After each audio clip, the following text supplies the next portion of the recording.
خالہ کے پکارنے پر وہ چونک گئی اور جلدی جلدی منہ پر پانی کے چھینٹے مار کر نکل آئی۔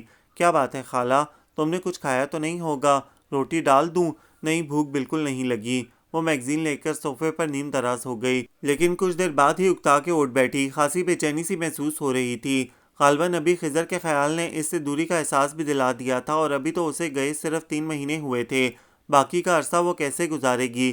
کتنے آرام سے اس نے چٹکی بجا کر کہا تھا کہ 2 سال یوں گزر جائیں گے، حالانکہ وہ جانتا تھا کہ یہ 2 سال خود اس پر بھی 2 صدیاں بن کر گزریں گے، لیکن وہ اپنی ضد کا پکا اور اپنی قسم پوری کرنے کی خاطر کس طرح اس کے ساتھ خود اپنے آپ کو بھی بہلاتا رہا تھا۔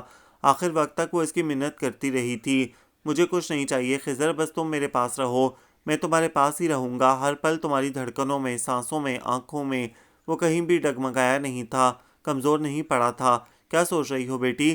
اسے چپ چاپ بیٹھے دیکھ کر خالہ نے ٹوکا تو وہ بس نظروں کا زاویہ بدل کر انہیں دیکھنے لگی، پھر ان کے مزید کچھ کہنے سے پہلے آ کر اپنی جگہ پر لیٹ گئی۔ خضر کی سنگت میں وقت جتنا پر لگا کر اڑا تھا، اب اتنی ہی اس کی پرواز دھیمی پڑ گئی تھی۔ پھر اس کے پاس کرنے کو بھی کچھ نہیں تھا، نہ کہیں آنا نہ جانا۔ یہاں آ کر تو وہ اور زیادہ محدود ہو گئی تھی۔ اس سے پہلے آس پڑوس سے مل جل لیا کرتی تھی، جبکہ یہاں شاید لوگوں کے پاس اتنی فرصت ہی نہیں تھی۔ چند دنوں میں ہی وہ بہت بور ہو گئی، لیکن وہ کیا کرتی؟ خضر کی خواہش تھی کہ وہ بہت اچھی جگہ رہے، اور اس کی خواہش پر سر جھکانا اس کی مجبوری۔ اسے یہاں آئے 10 دن ہو گئے تھے، اور اس وقت وہ یہی سوچ رہی تھی کہ اس نے یہاں آتے ہی خضر کو خط لکھ کر یہاں کے ایڈریس سے آگاہ کیا تھا، اور اس کا جواب آنے میں مزید کتنے دن لگیں گے۔ ابھی دنوں کا حساب کر ہی رہی تھی کہ ریما کے ملازم نے آ کر اس کے فون کا بتایا۔ خضر کا فون ہے۔ وہ اٹھ کر دیوانہ مار بھاگی، اور فون تک آتے آتے اس کا سانس پھول گیا تھا۔ ریسیور کان سے لگاتے ہی بے اختیار پکارا، جان خضر، تم ٹھیک تو ہو نا؟ یوں لگا جیسے صحرا پر ابر چھا گیا ہو۔ اس روانی سے اس کی آنکھوں میں پانی اترا کہ پلکیں تک بھیگ گئیں۔ تم کیسے ہو؟ لہجہ بھی بھیگا بھیگا تھا۔ ایسی بزدلی دکھاؤ گی تو آئندہ کبھی فون نہیں کروں گا۔ اتنی دور سے بھی اس نے جان لیا۔ میں رو تو نہیں رہی؟ اس نے پلکیں جھپک کر سارا پانی چھلکا دیا، کیونکہ روکنے سے آواز بوجھل ہو رہی تھی۔ ہاں بتاؤ، نئے گھر میں خوش ہونا؟ میری ساری خوشیاں تم سے وابستہ ہیں خضر، جب تم آؤ گے تب میں بہت خوش رہوں گی۔ تمہیں ابھی بھی خوش رہنا چاہیے، اپنا خیال رکھا کرو، اور ہاں خالہ کیسی ہیں؟ ٹھیک ہے۔ اچھا سنو، میں نے خط کے ساتھ ڈرافٹ بھی رجسٹری کر دیا ہے، تمہیں جس چیز کی ضرورت ہو لے لینا، اور اب کسی اچھی گائناکالوجسٹ سے رجوع کرو، سمجھ رہی ہو نا؟ وہ جلدی جلدی بولا تھا۔ ہاں، اور تم کب آؤ گے؟ ارے ابھی تو صرف 3 مہینے ہوئے ہیں، میرا ایگریمنٹ 2 سال کا ہے، پھر بھی تمہاری ڈیلیوری تک کوشش کروں گا، چھٹی مل گئی تو آ جاؤں گا۔ اوکے، ٹائم ختم ہونے والا ہے، جلدی سے کوئی خوبصورت بات کہہ دو۔ جتنی عجلت سے اس نے کہا، وہ بھی فوراً بول پڑی، میں تمہیں بہت مس کرتی ہوں۔ میں بھی۔ اس کے ساتھ ہی سلسلہ منقطع ہو گیا۔ پھر بھی وہ کچھ دیر تک اسی طرح کھڑی رہی، پھر ریسیور رکھ کر ہاتھوں سے آنکھیں اور چہرہ صاف کرتے ہوئے جیسے ہی پلٹی، قیاس کو بیٹھے دیکھ کر ٹھٹک گئی۔ اس کی نشست کا انداز بتا رہا تھا کہ وہ پہلے ہی سے وہاں موجود تھا۔ تب اپنی بے خبری پر اندر ہی اندر جزبز ہوتی وہ شکریہ کہنے کی غرض سے چند قدم آگے آ کر بولی، okay thank you very much, you are welcome, please. اس نے بیٹھنے کا اشارہ کیا تو وہ ادھر ادھر دیکھنے لگی۔ ماما تو نہیں ہیں گھر پر، البتہ ریما ہے، آپ بیٹھے، میں اسے بلواتا ہوں۔ اس کے ساتھ ہی اس نے ملازم کو پکار کر ریما کو بلانے کا کہا، پھر اسے دیکھنے لگا تو وہ قدرے تکلف سے بیٹھ گئی۔ آپ کے ساتھ وہ بوڑھی خاتون کون ہے؟ غالباً اس نے یوں ہی بات کرنے کی غرض سے پوچھا۔ وہ میرے ہسبینڈ کی عزیز ہیں، اس نے بتایا تو وہ یوں چونکا جیسے پتہ نہیں اس نے کیا کہہ دیا ہو، پھر ذرا سی ہنسی کے ساتھ کندھے اچکا کر رہ گیا۔ تبھی ریما آ گئی اور اسے دیکھتے ہی کہنے لگی، میں کل آئی تھی آپ کی طرف، لیکن آپ سو رہی تھیں۔ اچھا، مجھے خالہ نے بتایا نہیں؟ وہ نہیں تھیں، غالباً واش روم میں تھیں۔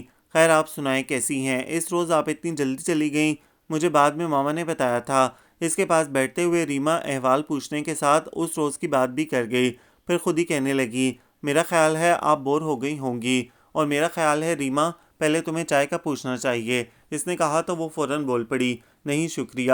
کیوں آپ چائے نہیں پیتی؟ پیتی تو ہوں، لیکن ریما نے اس کی بات پوری نہیں ہونے دی، ملازم کو بلا کر چائے کا کہا، پھر اٹھتے ہوئے بولی، آئیے لان میں چلتے ہیں۔ وہ فوراً کھڑی ہو گئی، اور پھر وہ پوری شام ریما کے پاس بیٹھی ادھر ادھر کی باتیں کرتی رہی۔ اس روز برتھ ڈے میں وہ کچھ مروب سی ہو گئی تھی، شاید اس لیے کہ ایک تو اس کا تعلق مڈل کلاس سے تھا، دوسرے اس میں خود اعتمادی کی بھی کمی تھی۔ اس میں سارا قصور حالات کا تھا، جو وہ کبھی خود سے بھی آگاہ نہیں ہو سکی، ورنہ اتنا تو جان ہی لیتی کہ وہ مروب ہونے کے لیے نہیں بلکہ مروب کرنے کے لیے پیدا کی گئی ہے۔ پھر کتنے بہت سارے دن گزر گئے، ریما کے ساتھ اس کی کافی دوستی ہو گئی تھی، جس سے اب اس کا وقت قدرے سہولت سے گزرنے لگا۔ کسی وقت وہ چلی جاتی اور کبھی ریما اس کے پاس آ بیٹھتی۔ وہ انگلش میں ماسٹر کر رہی تھی۔ اس نے بتایا تھا کہ اس کی منگنی ہو چکی ہے اور اس کا منگیتر دانش MBA کرنے باہر گیا ہوا ہے، جبکہ اس نے اپنے بارے میں بس اسی قدر بتایا تھا کہ اس کا میکہ لاہور میں ہے اور سسرال میں بس یہی ایک خالہ ہیں جو اس کے ساتھ رہتی ہیں۔ تمہاری اور بہن بھائی بھی ہیں۔ اس وقت یوں ہی باتیں کرتے ہوئے ریما نے اچانک پوچھ لیا تو وہ فوراً جواب نہیں دے سکی۔ پہلے خالہ سے چائے بنانے کا کہا، پھر اسے دیکھ کر بولی، ہاں 2 بہنیں 2 بھائی، سب مجھ سے چھوٹے ہیں، یہاں نہیں آتے، میرا مطلب ہے تمہارے پاس کیسے آ سکتے ہیں؟ ایک تو سب پڑھنے والے ہیں، دوسرے کوئی لانے والا بھی نہیں، میرے فادر کی ڈیتھ ہو چکی ہے اور بھائی ابھی اتنے بڑے نہیں ہیں۔ وہ ٹھہر ٹھہر کر بول رہی تھی۔ تمہیں محسوس تو ہوتا ہوگا شوہر باہر اور میکہ دور۔ اس نے ذرا سا سر ہلانے پر اکتفا کیا تو وہ کہنے لگی، تم اپنے میکے کیوں نہیں چلی گئی؟ جیسے عموماً میں نے دیکھا ہے کہ شوہر باہر چلا جائے تو لڑکیاں میکے میں رہنے کو ترجیح دیتی ہیں۔ ہاں عموماً ایسا ہی ہوتا ہے، لیکن خضر کو یہ بات پسند نہیں ہے کہ میں میکے میں جا کر رہتی۔ پھر مجھے بھی اچھا نہیں لگا کہ میں خالہ کو اکیلا چھوڑ کر چلی جاؤں۔ پھر اس موضوع سے ہٹنے کی خاطر اٹھتے ہوئے بولی، خالہ نے چائے بنانے میں دیر کر دی، ٹھہرو یہیں دیکھتی ہوں۔ بیٹھ جاؤ یار، مجھے کوئی جلدی نہیں ہے۔ ریما نے اس کا ہاتھ پکڑ کر دوبارہ بٹھا دیا اور اس سے پہلے کہ بات کو وہیں سے شروع کرتی وہ پوچھنے لگی، تمہارے دانش صاحب کب آ رہے ہیں؟ بس آنے والے ہیں، ابھی کل ہی ان کا فون آیا تھا، بہت موڈ میں گا رہے تھے، مہندی لگا کے رکھنا، ڈولی سجا کے رکھنا۔ اچھا، وہ ہنس پڑی، تم نے کیا کہا؟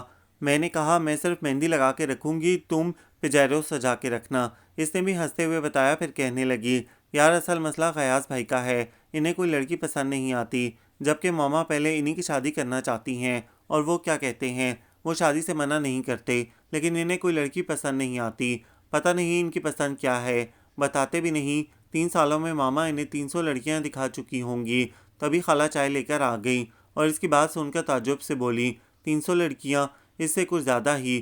ریما کے لاپرواہ سے انداز پر وہ ذرا سا مسکرائی، پھر کہنے لگی، یہ سب شادی نہ کرنے کا بہانہ ہے ریما، ورنہ تمہاری برتھ ڈے میں نے اتنی پیاری پیاری لڑکیاں دیکھی تھیں، میرا بھی یہی خیال ہے۔ خیر چھوڑو، جلدی سے چائے پی لو، پھر ذرا واک کے لیے چلیں گے۔ اس کے ساتھ ہی ریما نے چائے کا کپ اٹھا کر ہونٹوں سے لگا لیا تو اس نے بھی تقلید کی۔ جیسا کہ خضر نے کہا تھا کہ وہ اس کی ڈیلیوری تک آنے کی کوشش کرے گا، تو وہ بڑی شدت سے اس کی منتظر تھی اور اس نے یہ بھی سوچ لیا تھا کہ دوبارہ اسے نہیں جانے دے گی۔ اس وقت وہ اپنی سوچوں میں گم تھی جب غیاث احمد ایک بار پھر ٹھٹک کر اسے دیکھنے لگا۔ اول روز بھی وہ اسے اسی طرح اپنے خیالوں میں گم نظر آئی تھی، لیکن اس وقت اس کی آنکھوں میں دھنک اتری تھی، جبکہ اب مغموم لگ رہی تھی۔ پھر اسے متوجہ کرنے کی خاطر ہی اس نے گاڑی کا دروازہ زور سے بند کیا تو وہ نہ صرف بری طرح چونکی بلکہ اپنی جگہ سے کھڑی بھی ہو گئی، اور جب غیاث احمد پر نظر پڑی تو لمحہ بھر کو سن ہو کر رہ گئی۔ جانے کیا تھا اس کی نظروں میں، اسے اپنا دل ڈوبتا ہوا محسوس ہوا۔ وہ مشکل خود کو گھسیٹتے ہوئے اندر آئی اور ہاتھوں میں چہرہ چھپا کر رو پڑی۔ ہائے، خالہ پریشان ہو گئیں، کیا ہوا بیٹی؟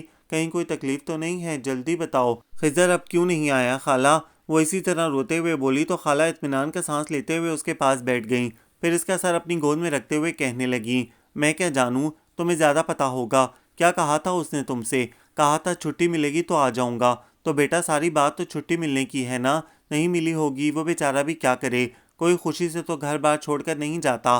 خالہ اپنے دوپٹے سے اس کے آنسو پوچھتے ہوئے بولی، تم رو نہیں، تمہارے لیے ہی تو وہ اتنا کر رہا ہے۔ کیوں کر رہا ہے میرے لیے؟ مجھے کچھ نہیں چاہیے، میں تو پہلے بھی روکھی سوکھی کھانے کی عادی تھی، اس کے ساتھ فاقے سے بھی رہ سکتی تھی اور وہ اچھی طرح جانتا تھا، پھر بھی مجھے اکیلا کر گیا۔ وہ اور شدت سے رونے لگی تو خالہ اٹھ کر اس کے لیے پانی لے آئیں، اپنے ہاتھ سے پلایا، پھر رکتے ہوئے کہنے لگیں، دیکھو دونوں وقت مل رہے ہیں اور ایسے میں رونا نہیں چاہیے، اللہ سے خیر مانگو، چلو اٹھ کر منہ ہاتھ دھو۔ وہ ان کی بات پر سہم کر کھڑی ہوئی تھی کہ وجود میں درد کی لہر سے دوبارہ بیٹھتی چلی گئی اور خالہ ٹوکتے ٹوکتے رہ گئیں۔ جلدی سے اس کا چہرہ اونچا کر کے دیکھا، پھر فوراً لپک کر باہر گئیں، چوکیدار سے ٹیکسی لانے کا کہہ کر واپس آئیں اور اسے سہارا دے کر اٹھاتے ہوئے بولیں، گھبراؤ نہیں، حوصلہ رکھو، چوکیدار ٹیکسی لا رہا ہے، تم چلو، میں سامان لے کر آتی ہوں۔ وہ چپ چاپ کھڑی رہی اور جب انہوں نے بیگ میں سامان رکھ لیا تب ان کے ساتھ باہر آئی۔ پھر کلینک آنے تک اسے یہی خیال رہا کہ وہ کتنی اکیلی ہے، لیکن پھر جس طرح خالہ ایک ماں کی طرح اس کے ساتھ ساتھ رہیں، اس سے وہ اپنے خیال پر نادم ہوتی رہی تھی۔ مبارک ہو بیٹا ہے، خالہ نے اس کی بھیگی پیشانی پر ہاتھ رکھتے ہوئے خوشی سے بتایا تو وہ ذرا سا مسکرائی، پھر ایک نظر بچے پر ڈال کر پلکیں موند لیں۔ ماں بننا اور وہ بھی بیٹے کی، یہ ایک خوش کن احساس تھا، لیکن خضر کی دوری کا خیال غالب آ گیا اور وہ کتنی دیر تک اسی طرح چپ چاپ پلکیں موندے لیٹی رہی تھی۔ صبح ریما اسے تلاش کرتے ہوئے آ گئی، غالباً ایک کے کمرے میں جھانکتی آ رہی تھی، اس پر نظر پڑی تو تھینکس گاڈ کہتی ہوئے اندر چلی آئی، پھر اس پر بگڑنے لگی، عجیب لڑکی ہو، کم از کم بتا کر تو آتی، میں خواہ ساری رات پریشان ہوتی رہی اور مجھے تو پتہ بھی نہ چلتا۔ وہ تو رات خضر صاحب کا فون آیا تھا، میں تمہیں بلانے گئی تو کوئی موجود نہیں تھا۔ میں نے خضر سے یہی کہا کہ تم اور خالہ نہیں ہو اور پتہ نہیں کہاں ہو، تو وہ بھی پریشان ہو گیا۔ صبح پھر اس نے فون کیا اور اسی نے کہا کہ یہاں کلینک میں دیکھوں۔ ویسے تم ٹھیک تو ہو نا؟ آخر میں اس نے احوال بھی بگڑے لہجے میں پوچھا تو وہ ہنس پڑی۔ اصل میں ایمرجنسی میں آنا پڑا اور خالہ کو خیال ہی نہیں رہا کہ آنٹی سے کہہ کر آتی۔ آئی ایم سوری کہ تم رات بھر پریشان ہوتی رہیں۔ خیر رات بھر تو نہیں، تبھی خالہ بچے کو لے کر آ گئیں تو وہ اپنی جگہ سے اچھل کر کھڑی ہو گئی۔ غالباً ابھی دھیان اس طرف نہیں گیا تھا۔ پھر خوشگوار حیرت میں گھر کر پوچھنے لگی، تمہارا بچہ ہے؟ ظاہر ہے کسی اور کا تو لینے نہیں آئی تھی۔ اسٹوپڈ۔ اسے گھرنے کے بعد خالہ سے پوچھنے لگی، کیا ہے خالہ، لڑکا یا لڑکی؟ ماشاءاللہ بیٹا ہے۔ ارے اتنی بڑی خوشخبری تم نے مجھے آتے ہی کیوں نہ سنائی؟ تم نے موقع کب دیا؟ اچھا خیر، بہت بہت مبارک ہو۔ اور اب میں چلتی ہوں کیونکہ ٹھیک 10 بجے تمہارے خضر صاحب دوبارہ فون کریں گے۔ کچھ کہلوانا ہے تو جلدی بتاؤ۔ اس نے گھڑی دیکھتے ہوئے بہت عجلت کا مظاہرہ کیا تو وہ اسی کے خیال میں کھو کر بولی، اس سے کہنا میں اس کے نہ آنے پر بہت خفا ہوں۔ بری بات، اس خوشی کے موقع پر خفگی کا اظہار مت کرو۔ ریما ٹوک کر سوالیہ نظروں سے دیکھنے لگی کہ وہ کچھ اور کہے گی، لیکن وہ ذرا سا نفی میں سر ہلا کر بولی، نہیں بس تم یہی کہہ دینا، تمہاری مرضی۔ ریما کندھے اچکاتی ہوئی چلی گئی تو اس نے پہلے خالہ کو دیکھا، پھر بازو آنکھوں پر رکھ لیا۔ میں تم سے خفا نہیں ہوں خضر، بھلا کوئی اپنی زندگی سے بھی روٹھتا ہے؟ یہ تو تمہیں بلانے کا بہانہ ہے۔ مجھے یقین ہے میری خفگی کا سن کر تم بھاگے چلے آؤ گے، اور اس کا یقین غلط نہیں تھا۔ جب وہ ڈسچارج ہو کر گھر آئی تو ریما نے پہلی بات یہی کہی، تمہارا مجنون تمہاری خفگی کا سن کر بے قرار ہو گیا تھا، کہنے لگا بس فوراً آ رہا ہوں۔ سچ، وہ ایک دم خوش ہو گئی، بالکل سچ، ایمان سے۔ اس کی بے قراری سے یوں لگ رہا تھا جیسے آواز کے ساتھ سفر کرتا ہوا ریسیور سے باہر نکل آئے گا۔ میں نے تو گھبرا کر فون رکھ دیا تھا۔ ریما کا انداز ایسا تھا کہ وہ ہنستی چلی گئی۔ واہ کیا رونق آئی ہے تمہارے چہرے پر، یعنی اس کے آنے کا سن کر تو یہ حال ہے، اور جب وہ آ جائے گا تو میرا خیال ہے یہاں ہر دم کہہ کے گونجا کریں گے۔ ریما کو وہ ہنستی ہوئی بہت اچھی لگ رہی تھی۔ مزید گدگدانے کی غرض سے آگے بڑھی تو اس نے ہاتھ جوڑ دیے۔ نہیں ریما پلیز، چھوڑ رہی ہوں اس شرط پر کہ یوں ہی ہنستی رہا کرو، اچھی لگتی ہو۔ ریما اس پر رحم کھاتے ہوئے بیٹھ گئی اور قدرے توقف کے بعد بتانے لگی، میں کل اپنی کزن کے پاس جا رہی ہوں، ہم دونوں مل کر اسٹڈی کریں گے۔ آؤ گی کب؟ اس نے فوراً پوچھا۔ 1 مہینہ ہے امتحانوں میں اور میں امتحانوں کے بعد ہی آؤں گی۔ البتہ تمہارا خضر آ جائے تو ماما سے کہہ کر مجھے بلوا لینا، کیونکہ میں اس سے ضرور ملنا چاہتی ہوں۔ میرا خیال ہے وہ اسی ہفتے آ جائے گا، ہے نا؟ ریما نے اس سے یوں پوچھا جیسے وہ اسے اپنے آنے کی اطلاع دن تاریخ سمیت دے چکا ہو، اور جواب میں اس نے بھی اس بات میں سر ہلا دیا تھا۔ اچھا پھر میں چلتی ہوں۔ اور ہاں، ماما کہہ رہی تھی تمہیں کسی چیز کی ضرورت ہو تو بلا جھجک کہہ دیا کرو، دوسرے باہر کے کاموں کے لیے بھی ملازم کو بلا لیا کرو، خالہ بیچاری تھک جاتی ہوں گی۔ وہ اس کی پرخلوص پیشکش پر بس مسکرا کر رہ گئی، اور اس کے جانے کے بعد سوچا اب تو بس 2-4 دن کی بات ہے، خضر آ جائے گا تو۔ اور خضر کو سوچتے ہوئے وہ بہت دور نکل گئی۔ دھیرے دھیرے شام اتر رہی تھی۔ مغرب کی اذان ہوتے ہی خالہ نماز کے لیے کھڑی ہو گئیں تو اس نے سوچا بچے کے لیے پانی ابال کر رکھ دے، اور ابھی بیڈ سے اتر کر کھڑی ہوئی تھی کہ دروازے پر دستک سن کر کچھ حیران سی ہو کر ادھر دیکھنے لگی۔ دروازہ آدھے سے زیادہ کھلا ہوا تھا۔ وہ یہی سمجھی ریما کا ملازم ہوگا۔ دوپٹہ کندھے پر ڈالتی ہوئی سامنے آئی تو غیاث احمد کو دیکھ کر پہلے ذرا سا جھجکی، پھر سوالیہ نظروں سے دیکھنے لگی، اور پتہ نہیں کیا بات تھی کہ وہ نظریں چرا کر اس کے پیچھے دیکھنے لگا۔ خالہ نماز پڑھ رہی ہیں، اگر کوئی کام ہے تو بتائیں، اس نے اپنی سمجھ کے مطابق کہا تو وہ کچھ گڑبڑا کر بولا، نہیں وہ خضر کا فون ہے، میں چلتی ہوں۔ وہ اتنا سن کر ہی بے اختیار ہو گئی۔ نہیں، وہ اس کا راستہ روک کر کھڑا ہو گیا اور قدرے رک کر بولا، آپ کے جانے کا کوئی فائدہ نہیں، میرا مطلب ہے لائن کٹ چکی ہے۔ لائن کٹ گئی؟ وہ ایک پل میں اتنی ازردہ ہو گئی، پھر اچانک اسی بے اختیاری سے پوچھنے لگی، کیا کہہ رہے تھے خضر، کب آ رہے ہیں وہ؟ ہاں وہ کہہ رہے تھے ابھی نہیں آ سکتے۔ کیوں؟ اس نے فوراً پوچھا، لیکن پھر فوراً احساس ہونے پر سر جھکا کر بولی، آئی ایم سوری آپ۔ وہ اس کے جھکے ہوئے سر پر نظریں جمائے کھڑا تھا، بس آپ کہہ کر ہی خاموش ہو گیا، اور کچھ دیر انتظار کے بعد اسے کہنا پڑا، آپ بیٹھیں گے؟ نہیں بس گھر میں کوئی تھا نہیں، میں نے سوچا آپ کو بتا دوں۔ اوکے۔ وہ مسکرانے کی کوشش میں ناکام ہو کر فوراً پلٹ گیا تو وہ جو اس کے سامنے ضبط کیے کھڑی تھی واپس اندر آتے ہوئے بے اختیار رو پڑی۔ گزشتہ چند دنوں سے وہ کتنی خوش تھی، ہر آہٹ پر خضر کا گمان ہوتا اور اسے لگتا وہ ابھی دبے پاؤں پیچھے سے آ کر اس کی آنکھوں پر ہاتھ رکھ دے گا۔ ابھی کچھ دیر پہلے بھی وہ اسے اپنے بے حد قریب محسوس کر رہی تھی، جس سے اس کے یقین کو توقیت مل رہی تھی کہ بس اب وہ آنے والا ہے۔ ابھی بھی اسے محسوس ہوا فضاؤں میں اس کی سرگوشیاں تھیں، تب وہ آنسو پہنچ کر اٹھ کھڑی ہوئی۔ خالہ آپ بچے کے پاس آ بیٹھیں، میں ریما کی طرف جا رہی ہوں، شاید خضر دوبارہ فون کرے، وہ کہتی ہوئی باہر نکل آئی۔ جیسا کہ غیاث نے بتایا تھا کہ گھر میں کوئی نہیں ہے تو وہ اکیلا ہی جانے کے ان سوچوں میں گم بیٹھا تھا۔ اسے آتے دیکھا تو چونک کر اپنی جگہ سے کھڑا ہو گیا۔ خضر نے دوبارہ فون کیا۔ اس نے فوراً اپنی آمد کا مقصد بیان کر دیا تو اس نے نفی میں سر ہلانے کے ساتھ اسے بیٹھنے کا اشارہ بھی کیا اور وہ کمزوری کے باعث فوراً بیٹھ گئی۔ پھر معذرت کرتے ہوئے بولی، آئی ایم سوری، میں آپ کو ڈسٹرب کر رہی ہوں۔ نہیں، آپ چاہیں تو انتظار کر سکتی ہیں، بلکہ آپ خود انہیں رنگ کر لیں۔ اس نے دوبارہ اپنی جگہ پر بیٹھتے ہوئے کہا تو وہ بے بسی سے بولی، میرے پاس ان کا نمبر نہیں ہے، چلیں انتظار کر لیں۔ اس کے ساتھ ہی اس نے ملازم کو بلا کر چائے کا کہا۔ پھر کچھ دیر بعد اسے متوجہ کر کے کہنے لگا، آپ کو پریشان نہیں ہونا چاہیے، کوئی پرابلم ہی ہوگی جب بھی وہ نہیں آ سکے، ہو سکتا ہے کچھ دنوں بعد آ جائیں۔ ہاں ہاں، اس نے سینے میں دبی سانس خارج کرنے کی خاطر ہی ہاں کہہ دیا، اور کیونکہ وہ چائے کا کہہ چکا تھا اس لیے مجبوراً چائے آنے اور پھر پینے تک اسے وہاں بیٹھنا پڑا۔ اور اتنی دیر میں اس نے کتنی بار فون کو دیکھا جو اس کی بے بسی پر رحم کھاتا نظر نہیں آ رہا تھا۔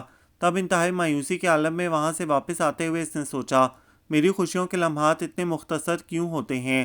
جب اماں کا انتقال ہوا وہ 8-9 سال کی تھی، اور اس وقت اگر وہ سمجھدار نہیں تھی تو نہ سمجھ بھی نہیں تھی، کیونکہ اماں کی مسلسل بیماری کے باعث وہ اتنی سی عمر میں ہی سوائے ہانڈی روٹی کے باقی سارے کام کر لیتی تھی۔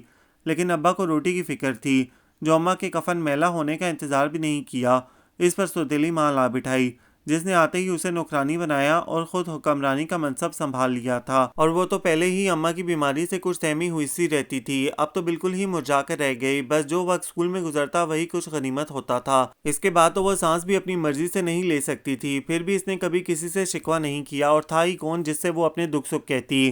ابا صبح کے گئے شام کو آتے تو اسے اپنے تھکے ہارے باپ پر رحم آتا تھا۔ جب بھی کسی زیادتی کا ذکر کر کے انہیں پریشان کرنے کی کوشش نہیں کی، وہ خود اگر محسوس کرتے تب بھی الٹا اسے سمجھانے اور صبر کی تلقین کرنے لگتے تھے۔ پھر یکے بعد دیگر گھر میں 4 افراد کا اضافہ مزید ہو گیا تو اس کی حیثیت نہ ہونے کے برابر رہ گئی تھی۔ جب اس نے میٹرک کر لیا تو ماں نے مزید پڑھنے سے روک دیا۔ ان کا کہنا تھا کہ ایک کمانے والا ہے جس سے گھر کی دال روٹی مشکل سے چلتی ہے، اور اسے خود بھی احساس تھا، لیکن ساتھ ہی مزید پڑھنے کا شوق بھی۔ جب بھی پرائیویٹ تیاری کرنے لگی، سارا دن تو گھر کے کام کاج اور چھوٹے بہن بھائیوں کو سنبھالنے میں گزر جاتا تھا، لیکن رات میں اس نے معمول بنا لیا، روزانہ تھوڑا بہت پڑھ لیا کرتی تھی۔ پھر انٹر اچھے نمبروں سے پاس کر لیا تو اس کا حوصلہ بڑھ گیا تھا، اور اس نے سوچا گریجویشن کر کے ابا کا سہارا بنے گی، کیونکہ وہ سب سے بڑی تھی اور دوسرے بہن بھائی اس سے بہت چھوٹے تھے۔ گو کہ ماں اور ان کی دیکھا دیکھی بہن بھائیوں کا رویہ کبھی اس کے ساتھ ٹھیک نہیں رہا، لیکن اسے صرف ابا کا خیال تھا، اور یہ اس کی حقیقت پسندی تھی، جو وہ نہ تو ابا کو قصوروار سمجھتی تھی اور نہ کبھی یہ سوچا کہ انہوں نے دوسری شادی کیوں کی۔ اس کے برعکس وہ انہیں حق بجانب سمجھتی تھی۔ اس کے خیال میں یہ کیا کم تھا کہ ابا نے 10 سال ایک بیمار عورت کے ساتھ بہت خاموشی سے گزارے تھے۔ بہرحال وہ ابا کا بوجھ کم کرنا چاہتی تھی، اس لیے دن بھر کی تھکا دینے والی مشقت کے باوجود وہ بہت سنجیدگی سے پڑھنے میں لگی ہوئی تھی۔ اس وقت بھی وہ تمام کام نپٹانے اور پھر ہر طرف سے اپنا اطمینان کرنے کے بعد ہی کتابیں لے کر بیٹھی تھی کہ کچھ دیر بعد اماں پکارتی ہوئی آ گئیں۔ اس نے بہت خاموشی سے دیکھا تو پوچھنے لگیں، کچھ کھانے کو ہے؟ نہیں، میں ابھی سب برتن دھو کر آ رہی ہوں۔ اچھا دیکھو، آلو تو رکھے ہی ہوں گے، جلدی سے بھجیا بنا دو اور 2-4 پراٹھے ڈال دینا۔ انہوں نے بڑے آرام سے حکم صادر کیا، اور وہ تو تھی ہی حکم کی غلام، یہ بھی نہیں پوچھا کہ اس وقت کسے بھوک لگی ہے۔ چپ چاپ اٹھ کر کچن میں آ گئی۔ پھر جب وقفے وقفے سے کبھی فرخندہ اور کبھی رخشندہ نے آ کر یہ کہنا شروع کیا کہ جلدی کرو، ماموں کو بہت بھوک لگی ہے، تب اسے پتہ چلا کہ یہ ناگہانی آفت اماں کا بھائی ہے۔ پہلے بھی وہ کئی بار آ چکا تھا، اور ادھر سال بھر سے اس کی آمد و رفت کچھ زیادہ ہو گئی تھی۔ گو کہ شکل صورت سے معقول نظر آتا تھا، لیکن اس کے بے باکانہ اور کچھ شورے انداز سے وہ خائف رہتی تھی۔ ابا کے سامنے بہت محتاط رہتا تھا، اور ابا سارا دن تو گھر پر نہیں ہوتے تھے۔ اس وقت اس کے لیے کھانا بناتے ہوئے وہ مسلسل کڑ رہی تھی کہ پتہ نہیں یہ مصیبت کتنے دن یہاں رہے گا، کتنا ہی خود کو اس کی نظروں سے پوشیدہ رکھنے کی کوشش کرتی۔ وہ دھڑلے سے سر پر آ کھڑا ہوتا تھا، اماں بھی منع نہیں کرتی تھیں، اور اماں سے شکایت کرنا گویا اپنی شامت کو آواز دینا تھا۔ اس کے منہ بھی نہیں لگنا چاہتی تھی، مبادہ رائی کا پہاڑ بن جائے۔ جب بھی خود کو قصدن ایسے کاموں میں مصروف کر لیتی کہ اس سے سامنا نہ ہو۔ اگلے دن اس کے اٹھنے سے پہلے ہی اس نے صفائی ستھرائی کر لی، پھر جلدی سے سالن چڑھا کر سارے میلے کپڑے جمع کر کے غسل خانے میں جا بیٹھی۔ اپنے تئیں وہ اس سے چھپ کر بیٹھی تھی، لیکن جب وہ اٹھا تو منہ دھونے کے بہانے سیدھا وہیں چلا آیا، اور بہت شوخی سے یوں سلام کیا جیسے وہ اسے دیکھ کر کھل اٹھے گی۔ وہ جواب کے دیتی سر کو مزید جھکا کر کپڑے پر صابن رگڑنے لگی۔ لاؤ ڈبے میں پانی دو، میں منہ دھوؤں گا، وہ پنجوں پر بیٹھتے ہوئے بولا تو اس نے ڈبہ اس کے سامنے رکھ دیا۔ پھر منہ دھونے کے بعد پانی اس پر پھینکتے ہوئے بولا، آج کپڑے دھونے ضروری تھے کیا؟ میں تمہارے لیے آتا ہوں اور تم ادھر ادھر چھپ کر بیٹھ جاتی ہو۔ اس کا دل چاہا اور کچھ نہیں تو ایک آدھ گالی سے ہی نواز دے، لیکن اس کے بعد اپنا حشر سوچ کر ہونٹ بھینچ لیے۔ تبھی اماں اسے پکارنے لگیں کہ صفدر اٹھ گیا ہے، اس کے لیے ناشتہ بنا دو، 12 بجے لاٹ صاحب ناشتہ کریں گے۔ اس نے جل کر سوچا اور ہاتھ دھو کر کچن میں آ گئی۔ سالن بھی تیار تھا۔ اس نے جلدی سے چائے بنائی اور صبح کی روٹی کے ساتھ سالن لے کر اندر آ گئی تو وہ اسے دیکھتے ہی اماں سے کہنے لگا، آپا بھیا سے بات کرو نا، میں گل سے شادی کے لیے تیار ہوں۔ وہ اس کی دیدہ دلیری پر سناٹے میں آ گئی اور کہہ بھی یوں رہا تھا جیسے خدا نخواستہ اس میں کوئی عیب ہو اور وہ جبرن یا ترس کھا کر آمادہ ہوا ہو۔ جلدی کیا ہے، گل کہیں بھاگی تو نہیں جا رہی؟ اماں کے جواب نے مزید اسے چکرا کر رکھ دیا۔ جلدی سے ٹرے اس کے سامنے رکھ کر واپس آئی اور دھلے ہوئے کپڑوں کی بالٹی اٹھا کر چھت پر پھیلانے کے بہانے اوپر آ گئی۔ اتنی تیز دھوپ تھی لیکن اس سے کہیں زیادہ تپش اس کے اندر تھی۔ جلتی ہوئی آنکھوں سے لاوا پھوٹ نکلا تو وہ دیوار سے پیشانی ٹیک کر پھوٹ پھوٹ کر رونے لگی۔ سونو مان اتنے قریب سے کسی نے پکارا کہ وہ اپنی جگہ اچھل گئی۔ برابر کی چھت پر وہ جو کوئی بھی تھا، اسے دیکھ کر وہ اتنی وحشت زدہ ہوئی کہ الٹے پیروں پیچھے ہٹنے لگی۔ میں کوئی بھوت پریت نہیں ہوں جو تم اتنا ڈر رہی ہو، تمہاری طرح انسان ہوں۔ وہ دیوار پر دونوں بازو رکھ کر آہستہ آواز میں بولا، مجھے بتاؤ تم کیوں پریشان ہو؟ وہ ہمارے خوف کے کپڑوں کی بالٹی وہیں چھوڑ کر نیچے بھاگ گئی۔ دل کا عالم یہ تھا کہ ابھی سینے سے باہر نکل آئے گا۔ جانے کون تھا اور برابر کی چھت پر کیسے آیا تھا؟ ان ساری باتوں سے قطع نظر وہ تو یہ سوچ سوچ کر پریشان تھی کہ اگر کسی نے دیکھ لیا تو اس پر زندگی کتنی تنگ ہو جائے گی۔ پھر بقیہ کپڑے اس نے دھو کر وہیں آنگن میں پھیلا دیے۔ فرخندہ اور رخشندہ اسکول سے آ چکی تھیں۔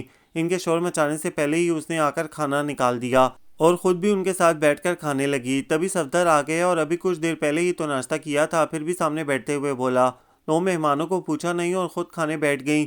مہمان؟ وہ سوچتی ہوئی فوراً کھڑی ہو گئی تو وہ پھرتی سے سامنے آ گیا۔ میں نے تو یہ نہیں کہا کہ میرے لیے فوراً کھانا لے آؤ، میرے راستے سے ہٹ جاؤ صفدر، ورنہ مجھے ابا سے تمہاری شکایت کرنی پڑے گی، وہ بالآخر ہمت کر کے کہہ گئی، اور اس کے لیے جیسے ایک لطیفہ تھا۔ زور سے ہنسا، پھر چپتی ہوئی نظریں اس پر جما کر بولا، کیا کہو گی ابا سے؟ معلوم ہو جائے گا تمہیں۔ وہ کہتے ہوئے تیزی سے اپنے کمرے میں چلی آئی۔ پھر اپنی جرت پر وہ بجائے خوش ہونے کے اندر ہی اندر ڈرتی رہی کہ کہیں اس کی بات سے طیش میں آ کر وہ اماں کے ساتھ مل کر اس کے خلاف کوئی نیا محاذ نہ بنا لے، اور یقیناً وہ ایسا ہی کرتا، لیکن یہاں قسمت اس کا ساتھ دے گئی۔ شام میں اماں اس کے ساتھ کسی عزیز کے ہاں چلی گئیں، سب بچوں کو بھی ساتھ لے گئی تھیں۔ جس وقت ابا آئے وہ بالکل اکیلی تھی اور یہ کوئی نئی بات نہیں تھی۔ جبھی ابا نے نہ حیرت کا اظہار کیا نہ زیادہ پوچھ گچھ کی کہ سب کہاں گئے ہیں۔ منہ ہاتھ دھو کر بیٹھے تو وہ کھانا لے کر آ گئی۔ پھر ان کے پاس بیٹھ کر یوں ہی ادھر ادھر کی باتوں کے دوران جب اس نے یہ کہا کہ صفدر اس کے ساتھ بدتمیزی کرتا ہے تو ابا ایک دم کھانے سے ہاتھ روک کر اسے دیکھنے لگے۔ تب وہ سر جھکا کر بولی، میں اتنا کچھ سہ چکی ہوں ابا کہ اماں کی کوئی زیادتی نہیں لگتی، لیکن مجھ سے صفدر کی بدتمیزی برداشت نہیں ہوتی۔ تم نے مجھے پہلے کیوں نہیں بتایا؟ میرے سامنے تو بہت مہذب بنا رہتا ہے، مجھے اماں سے ڈر لگتا ہے، وہ الٹا میرے سر الزام رکھ دیں گی۔ اس نے صاف گوئی سے خدشے کا اظہار کیا تو ابا کچھ دیر تک خاموش رہ کر جانے کیا سوچتے رہے، پھر اسے تسلی دیتے ہوئے بولے، خیر تم فکر نہیں کرو، میں اسے یہاں آنے سے منع کر دوں گا۔ وہ مطمئن ہوئی بھی تو ساتھ یہ دھڑکا بھی لگا رہا کہ اماں واویلا مچا دیں گی، لیکن ابا نے جانے کس انداز سے بات کی کہ اماں کچھ نہیں بولی، اور اگلے روز صفدر بھی چلا گیا۔ البتہ جاتے جاتے معنی خیز مسکراہٹ کے ساتھ بولا تھا، اب سیرا باندھ کر آؤں گا۔ وہ کچھ دن اس کی بات کو سوچ کر سچ مچ پریشان ہوتی رہی، پھر خود ہی اپنے آپ کو بہلانے لگتی۔ ادھر امتحان قریب آ گئے تھے اور اس شام یکسوئی سے پڑھنے کی خاطر وہ اپنی کتابیں لے کر چھت پر آئی تو جیسے وہ اسی روز سے انتظار میں کھڑا تھا، اسے دیکھتے ہی دیوار کے قریب چلا آیا اور اسے متوجہ کر کے کہنے لگا، سنو اگر تم نے میری بات نہیں سنی تو میں دیوار توڑ کر تمہارے پیچھے چلا آؤں گا۔ وہ سہم کر اسے دیکھنے لگی، اتنا ڈرتی کیوں ہو؟ وہ اس کی سہمی آنکھوں میں دیکھ کر مسکرایا تو وہ آہستہ آہستہ پیچھے ہٹنے لگی، جانا نہیں ورنہ۔ اس کے دھمکی امیز لہجے پر وہ رک تو گئی، لیکن کبھی سیڑھیوں سے جھانک کر نیچے دیکھتی کہ کوئی آ تو نہیں رہا اور کبھی اطراف کی چھتوں پر نگاہ ڈالتی۔ پھر اس کے بلانے پر ذرا سا آگے آ کر آہستہ آواز میں بولی، پلیز تم یہاں سے ہٹ جاؤ، اگر کسی نے دیکھ لیا تو قیامت آ جائے گی۔ اور کیا قیامت آئے گی؟ میرے دل پر تو اسی روز قیامت گزری تھی جب تمہیں روتے ہوئے دیکھا تھا۔ وہ اس کے ملتجی انداز کے باوجود اطمینان سے کھڑا رہا، پھر قدر توقف کے بعد کہنے لگا، میرا نام خضر ہے، مجھے یہاں آئے زیادہ عرصہ نہیں ہوا، بس کوئی 5-6 مہینے ہوئے ہوں گے۔ میرا یہاں بلکہ کہیں بھی کوئی نہیں ہے۔ ایک ماں تھی جس نے مجھے پڑھایا لکھایا، اور جب میں اپنے پیروں پر کھڑا ہوا تو وہ اطمینان سے دوسرے جہاں سدھار گئی۔ وہ جو ابھی ابھی ایک خوف کے عالم میں ادھر ادھر دیکھ رہی تھی، غیر ارادی طور پر اس کی طرف متوجہ ہو گئی۔ میں یہاں شیخ صاحب کے ہاں پیئنگ گیسٹ کے طور پر رہ رہا ہوں، اور یہاں آنے کے کچھ دن بعد ہی میں نے تمہیں دیکھا تھا۔ اس وقت میں خود کو دنیا کا بدقسمت ترین انسان تصور کر رہا تھا، لیکن تمہیں دیکھتے ہی جانے کیسے میں اپنے دکھ بھول گیا۔ شاید حالات کی جو ستم ظریفیاں تمہارے چہرے پر رقم ہیں، انہوں نے مجھے احساس دلایا کہ اس دنیا میں ایک میں ہی تنہا نہیں ہوں، اور بھی لوگ ہیں۔ جو میں جا رہی ہوں۔ وہ کسی آہٹ پر چونک کر فوراً بول پڑی، تو وہ ایک دم خاموش ہو کر اسے دیکھے گیا، تب واپس پلٹتے ہوئے بلا ارادہ اس کے منہ سے نکل گیا، میں پھر آؤں گی۔ ماں نے احساس ہوا کیا کہہ گئی ہے، رک کر کچھ اور کہنا چاہتی تھی کہ اس کی آنکھوں میں چمکتے جگنو دیکھ کر الفاظ ہونٹوں ہی میں رہ گئے۔ پھر یہ سلسلہ چل نکلا۔ دونوں ہی تنہائیوں کے مارے ہوئے تھے، ایک دوسرے کے دکھ سمیٹتے ہوئے دھیرے دھیرے اتنے قریب آ گئے کہ دوری کا تصور ہی محال تھا۔ وہ جو محض ابا کو پریشانیوں سے بچانے کی خاطر اماں کی زیادتیاں اور بہن بھائیوں کی بدتمیزیاں ان سے نہیں کہتی تھی، اب وہ ساری باتیں ان سے کہنے لگی، اور کبھی کبھی تو بے اختیار رو پڑتی۔ تب اس کا بس نہیں چلتا تھا کہ اسے یہاں سے کہیں بہت دور لے جائے۔ پلیز گل، رویا نہیں کرو۔ اس وقت اس کے آنسو صاف کرتے ہوئے وہ خود دکھی ہو رہا تھا۔ تمہارے آنسو مجھے بہت تڑپاتے ہیں، پتہ ہے میں رات میں ایک پل نہیں سو سکوں گا، نہ دن میں کہیں چین آئے گا۔ اگر تم اسی طرح روتی رہیں تو میں کل ہی تمہارے ابا سے بات کروں گا۔ کیا بات؟ وہ ناسمجھی کے انداز میں دیکھنے لگی۔ اپنی اور تمہاری شادی کی بات۔ اس کے شوخی سے کہنے پر وہ پہلے ذرا سا جھمپی، پھر پرسوچ انداز میں نفی میں سر ہلاتے ہوئے بولی، نہیں خضر، ابھی تم ایسی کوئی بات نہیں کرنا۔ کیوں؟ بس مجھے اماں سے ڈر لگتا ہے، وہ کبھی بھی ابا کو تمہارے حق میں فیصلہ نہیں کرنے دیں گی۔ آخر وہ چاہتی کیا ہیں؟ کہیں ان کا ارادہ ساری عمر تم سے اپنی خدمت کروانے کا تو نہیں ہے؟ پتہ نہیں، بس تم میرے امتحانوں تک انتظار کرو۔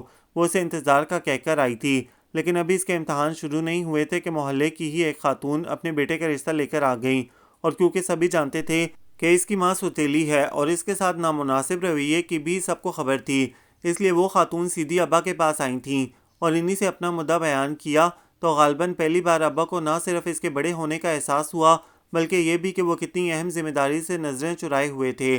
پھر اس خاتون کو تو انہوں نے فوراً کوئی جواب نہیں دیا، لیکن ان کے جانے کے بعد جب اماں سے مشورہ کرنے بیٹھے تو انہوں نے ایک ہنگامہ کھڑا کر دیا۔ انہیں اعتراض اس کی شادی پر نہیں بلکہ آنے والے رشتے پر تھا، اور اسی پر وہ کہہ رہی تھیں، کیوں میرے بھائی میں کیا برائی ہے؟ پھر گھر کا لڑکا ہے، پہلا حق اسی کا ہے۔ میں ہرگز بھی گل کو غیروں میں نہیں بیاہوں گی۔ صفدر تمہارا بھائی ہے، تمہیں کہاں اس میں کوئی برائی نظر آئے گی؟ ان کی ساری باتوں کے جواب میں ابا اسی کے در کہہ کر باہر نکل گئے تھے، اور پھر اس کی شامت آ گئی، تم کسی خوش فہمی میں نہیں رہنا، اور سمجھا دینا اپنے باپ کو بھی، میں صفدر کو زبان دے چکی ہوں، اگر زیادہ پر پرزے نکالنے کی کوشش کی تو ابھی اسے بلوا کر 2 بول پڑوا دوں گی۔ ابا تو باہر نکل گئے تھے، وہ کہاں جاتی، چپ چاپ سنتی رہی تھی۔ پھر زیادہ دن نہیں گزرے تھے کہ وہ خاتون دوبارہ غالباً جواب لینے آ گئیں، اور اس وقت ابا سے پہلے اماں بول پڑیں، بظاہر بہت میٹھی زبان استعمال کر رہی تھیں، نہ بہن، ہم غیروں میں رشتے نہیں کرتے۔ پھر گل کی بات تو بہت پہلے سے میرے بھائی کے ساتھ طے ہو چکی ہے، بس اس کے امتحان ہو جائیں پھر شادی کر دیں گے۔ خاتون حیران ہو کر ابا کو دیکھنے لگیں، لیکن بھائی صاحب نے تو اس روز ایسی کوئی بات نہیں کی تھی، انہیں یاد نہیں رہا ہوگا۔ جتنے سرسری انداز سے اماں نے کہا اتنی سرسری بات تھی نہیں۔ جبھی خاتون تعصب سے انہیں دیکھنے لگیں، اور اسے جہاں اس خطرے کے ٹل جانے کا اطمینان ہوا، وہاں اماں کے ارادوں کو سوچ کر پوری جان سے لرز گئی۔ اگر خضر کا خیال نہ ہوتا تو شاید یہاں بھی وہ تقدیر کی ایک اور ستم ظریفی سمجھ کر اماں کے سامنے چپ چاپ سر جھکا دیتی، لیکن اب تو سچ مچ اس کی جان پر بن گئی تھی، سمجھ میں نہیں آتا تھا کیا کرے۔ اسی پریشانی کے عالم میں امتحان دیا، اور خضر تو اسی انتظار میں تھا۔ جیسے ہی اس کے امتحان ختم ہوئے، شیخ صاحب کے ساتھ ابا کے پاس چلا آیا۔ اسے معلوم ہوا تو بہترا پریشان ہو گئی، کیونکہ جانتی تھی کہ اماں ان کے ساتھ بھی وہی سلوک کریں گی۔ اسے خضر کی جلد بازی پر بھی غصہ آ رہا تھا۔ پھر ابا نے پتہ نہیں انہیں کیا جواب دیا، وہ جاننے کو بے قرار تھی، لیکن خضر کے پاس جانے کا موقع ہی نہیں مل رہا تھا، اور غالباً ابا نے بھی اماں سے تذکرہ نہیں کیا تھا، جبھی تو کوئی ہنگامہ نہیں ہوا تھا، جبکہ لاشعوری طور پر وہ کسی طوفان کی منتظر تھی، اور اگلے روز سچ مچ ایسا طوفان آیا جو اپنے ساتھ سب کچھ بہا لے گیا۔ اس کا واحد سہارا ابا صبح اچھے بھلے کام سے گئے تھے، واپس کاندھوں پر سوار آئے، لانے والے بتا رہے تھے کہ انہیں دل کا دورہ پڑا تھا، اسپتال جانے سے پہلے دم توڑ گئے، اور وہ یوں سکتے میں آئی کہ نہ اماں کے بین سنائی دیے اور نہ بہن بھائیوں کی چیخیں۔ وہ ابا سے کچھ نہیں کہتی تھی، پھر بھی وہ کتنا بڑا سہارا تھے، یہ اسے اب معلوم ہوا تھا۔ جب اماں کے سارے رشتہ دار دندناتے ہوئے گھر میں گھسے چلے آتے تھے، اور اپنے ہی گھر میں اس کے لیے کوئی جائے پناہ نہیں تھی، نہ کسی کو روکنے پر قادر تھی، نہ احتجاج کی جرات رکھتی تھی، لیکن اسے یہ سب اچھا بھی نہیں لگ رہا تھا۔ 40ویں تک خاموشی سے سب دیکھتی اور اندر ہی اندر کٹتی رہی۔ اس کے بعد ایک رات خاموشی سے اماں کے پاس چلی آئی، اماں مجھے اپنے گھر میں اس طرح سب کا آزادانہ آنا جانا اچھا نہیں لگتا، اس نے ڈرتے ڈرتے کہہ دیا، اور اماں اس وقت جانے کس موڈ میں تھی جو خلاف توقع دھیمی آواز میں بولی، یہ سب کوئی غیر نہیں، میرے اپنے ہیں اور دکھ سکھ میں اپنے ہی کام آتے ہیں۔ پھر اب ہمارا ہے ہی کون؟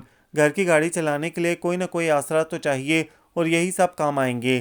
نہیں اماں، میں ہوں نا، میں کام کروں گی، آپ کسی دوسرے کا سہارا کیوں ڈھونڈ رہی ہیں؟ اس نے اپنا یقین دینا چاہا، لیکن اماں بے یقینی سے اسے دیکھے گئیں، پھر پوچھنے لگیں تم کیا کرو گی؟ نوکری اور گھر میں ٹیوشن بھی کر سکتی ہوں۔ پھر آزردگی میں گھیر کر بولی، یوں بھی میں ابا کا سہارا بننا چاہتی تھی، اور اب تو ابا ساری ذمہ داری مجھ پر چھوڑ گئے ہیں۔ پھر بھی آپ فکر نہیں کریں، خدا کے بعد مجھ پر بھروسہ کریں اور کہہ دیں سب لوگوں سے کہ ان کی مہربانیوں کا شکریہ، ہمیں کسی چیز کی ضرورت نہیں۔ کہہ دوں گی۔ اماں کا انداز ناگواری لیے ہوئے تھا، جیسے بات ختم کرنے کی خاطر حامی بھری ہو، اور اس کے لیے یہی بہت تھا کہ انہوں نے اس کی بات سن لی تھی اور خواہ خفگی سے ہی صحیح اتفاق کر لیا تھا۔ اگلے روز وہ بہت سنجیدگی سے سوچ رہی تھی کہ اسے اپنی جدوجہد کا آغاز کہاں سے کرنا چاہیے کہ برابر سے شیخ صاحب کی بیگم آ گئیں۔ اماں اس وقت اپنے کمرے میں تھی۔ ابھی کچھ دیر پہلے صفدر آیا تھا اور انہوں نے اسے بھی وہی بلا لیا تھا۔ اس نے شیخ صاحب کی بیگم کو اپنے کمرے میں بٹھا لیا اور جب اماں کو بلانے کا کہا تو وہ اس کا ہاتھ پکڑ کر اپنے پاس بٹھاتے ہوئے کہنے لگیں، ماں کو نہیں بلاؤ، مجھے اس سے نہیں تم سے بات کرنی ہے۔ جی؟ وہ بالکل نہیں سمجھی اور حیران ہو کر دیکھنے لگی، تو وہ قدرے رک کر بولی، بیٹا یہ موقع ایسی باتوں کا تو نہیں ہے، لیکن تمہاری بہتری اسی میں ہے۔ شاید تمہارے علم میں ہوگا کہ شیخ صاحب اور خضر تمہارے والد کے پاس آئے تھے تمہارا رشتہ لے کر، جسے تمہارے والد نے منظور کر لیا تھا، لیکن وہ تمہاری ماں سے کچھ خائف تھے، بتا رہے تھے وہ تمہاری شادی اپنے بھائی کے ساتھ کرنا چاہتی ہیں۔ پتہ نہیں خالہ وہ سانس لینے کو رکی تھیں کہ وہ بول پڑی، ابھی میری شادی کا کیا سوال؟ آپ دیکھ رہی ہیں ابا کے بعد میں ہی بڑی ہوں، فرید، رکشی اور بھائی دونوں کتنے چھوٹے ہیں۔ اگر میں اپنا گھر بسا کر بیٹھ جاؤں تو ان سب کے لیے کون کرے گا؟ لیکن بیٹا، خالہ کہنا چاہتی تھیں کہ ان سب نے تمہارے لیے کیا کیا جو تم ان کی فکر کر رہی ہو، لیکن جانے کیا سوچ کر خاموش ہو رہی۔ پھر قدرے توقف کے بعد کہنے لگیں، میں تو تم سے یہ کہنے آئی تھی بیٹا کہ تم خود کو اکیلا نہیں سمجھنا۔ تمہاری ماں کا جو سلوک تمہارے ساتھ رہا وہ کسی سے پوشیدہ نہیں ہے، اور اب تو تمہارا باپ بھی نہیں رہا، وہ اپنی منمانی کر سکتی ہے۔ کیا کریں گی وہ؟ ابھی تو انہیں خود سہارے کی ضرورت ہے۔ وہ ان کی بات سمجھ کر افسردگی سے مسکرائی۔ تب پھر میں خضر سے کیا کہوں؟ اس نے چونک کر دیکھا تو کہنے لگیں، اسی نے مجھے بھیجا ہے، اس کا کہنا ہے کہ تم یہاں محفوظ نہیں ہو۔ ایسی تو کوئی بات نہیں ہے خالہ، آپ اس سے کہیں۔ اماں کے آنے سے اس کی بات ادھوری رہ گئی۔ انہوں نے کھوجتی ہوئی نظروں سے دونوں کو دیکھا، پھر خالہ سے پوچھنے لگیں، آپ کب آئیں؟ بس ابھی آ کر بیٹھی ہوں۔ خالہ کے جواب پر وہ مطمئن ہو کر اٹھ کھڑی ہوئی۔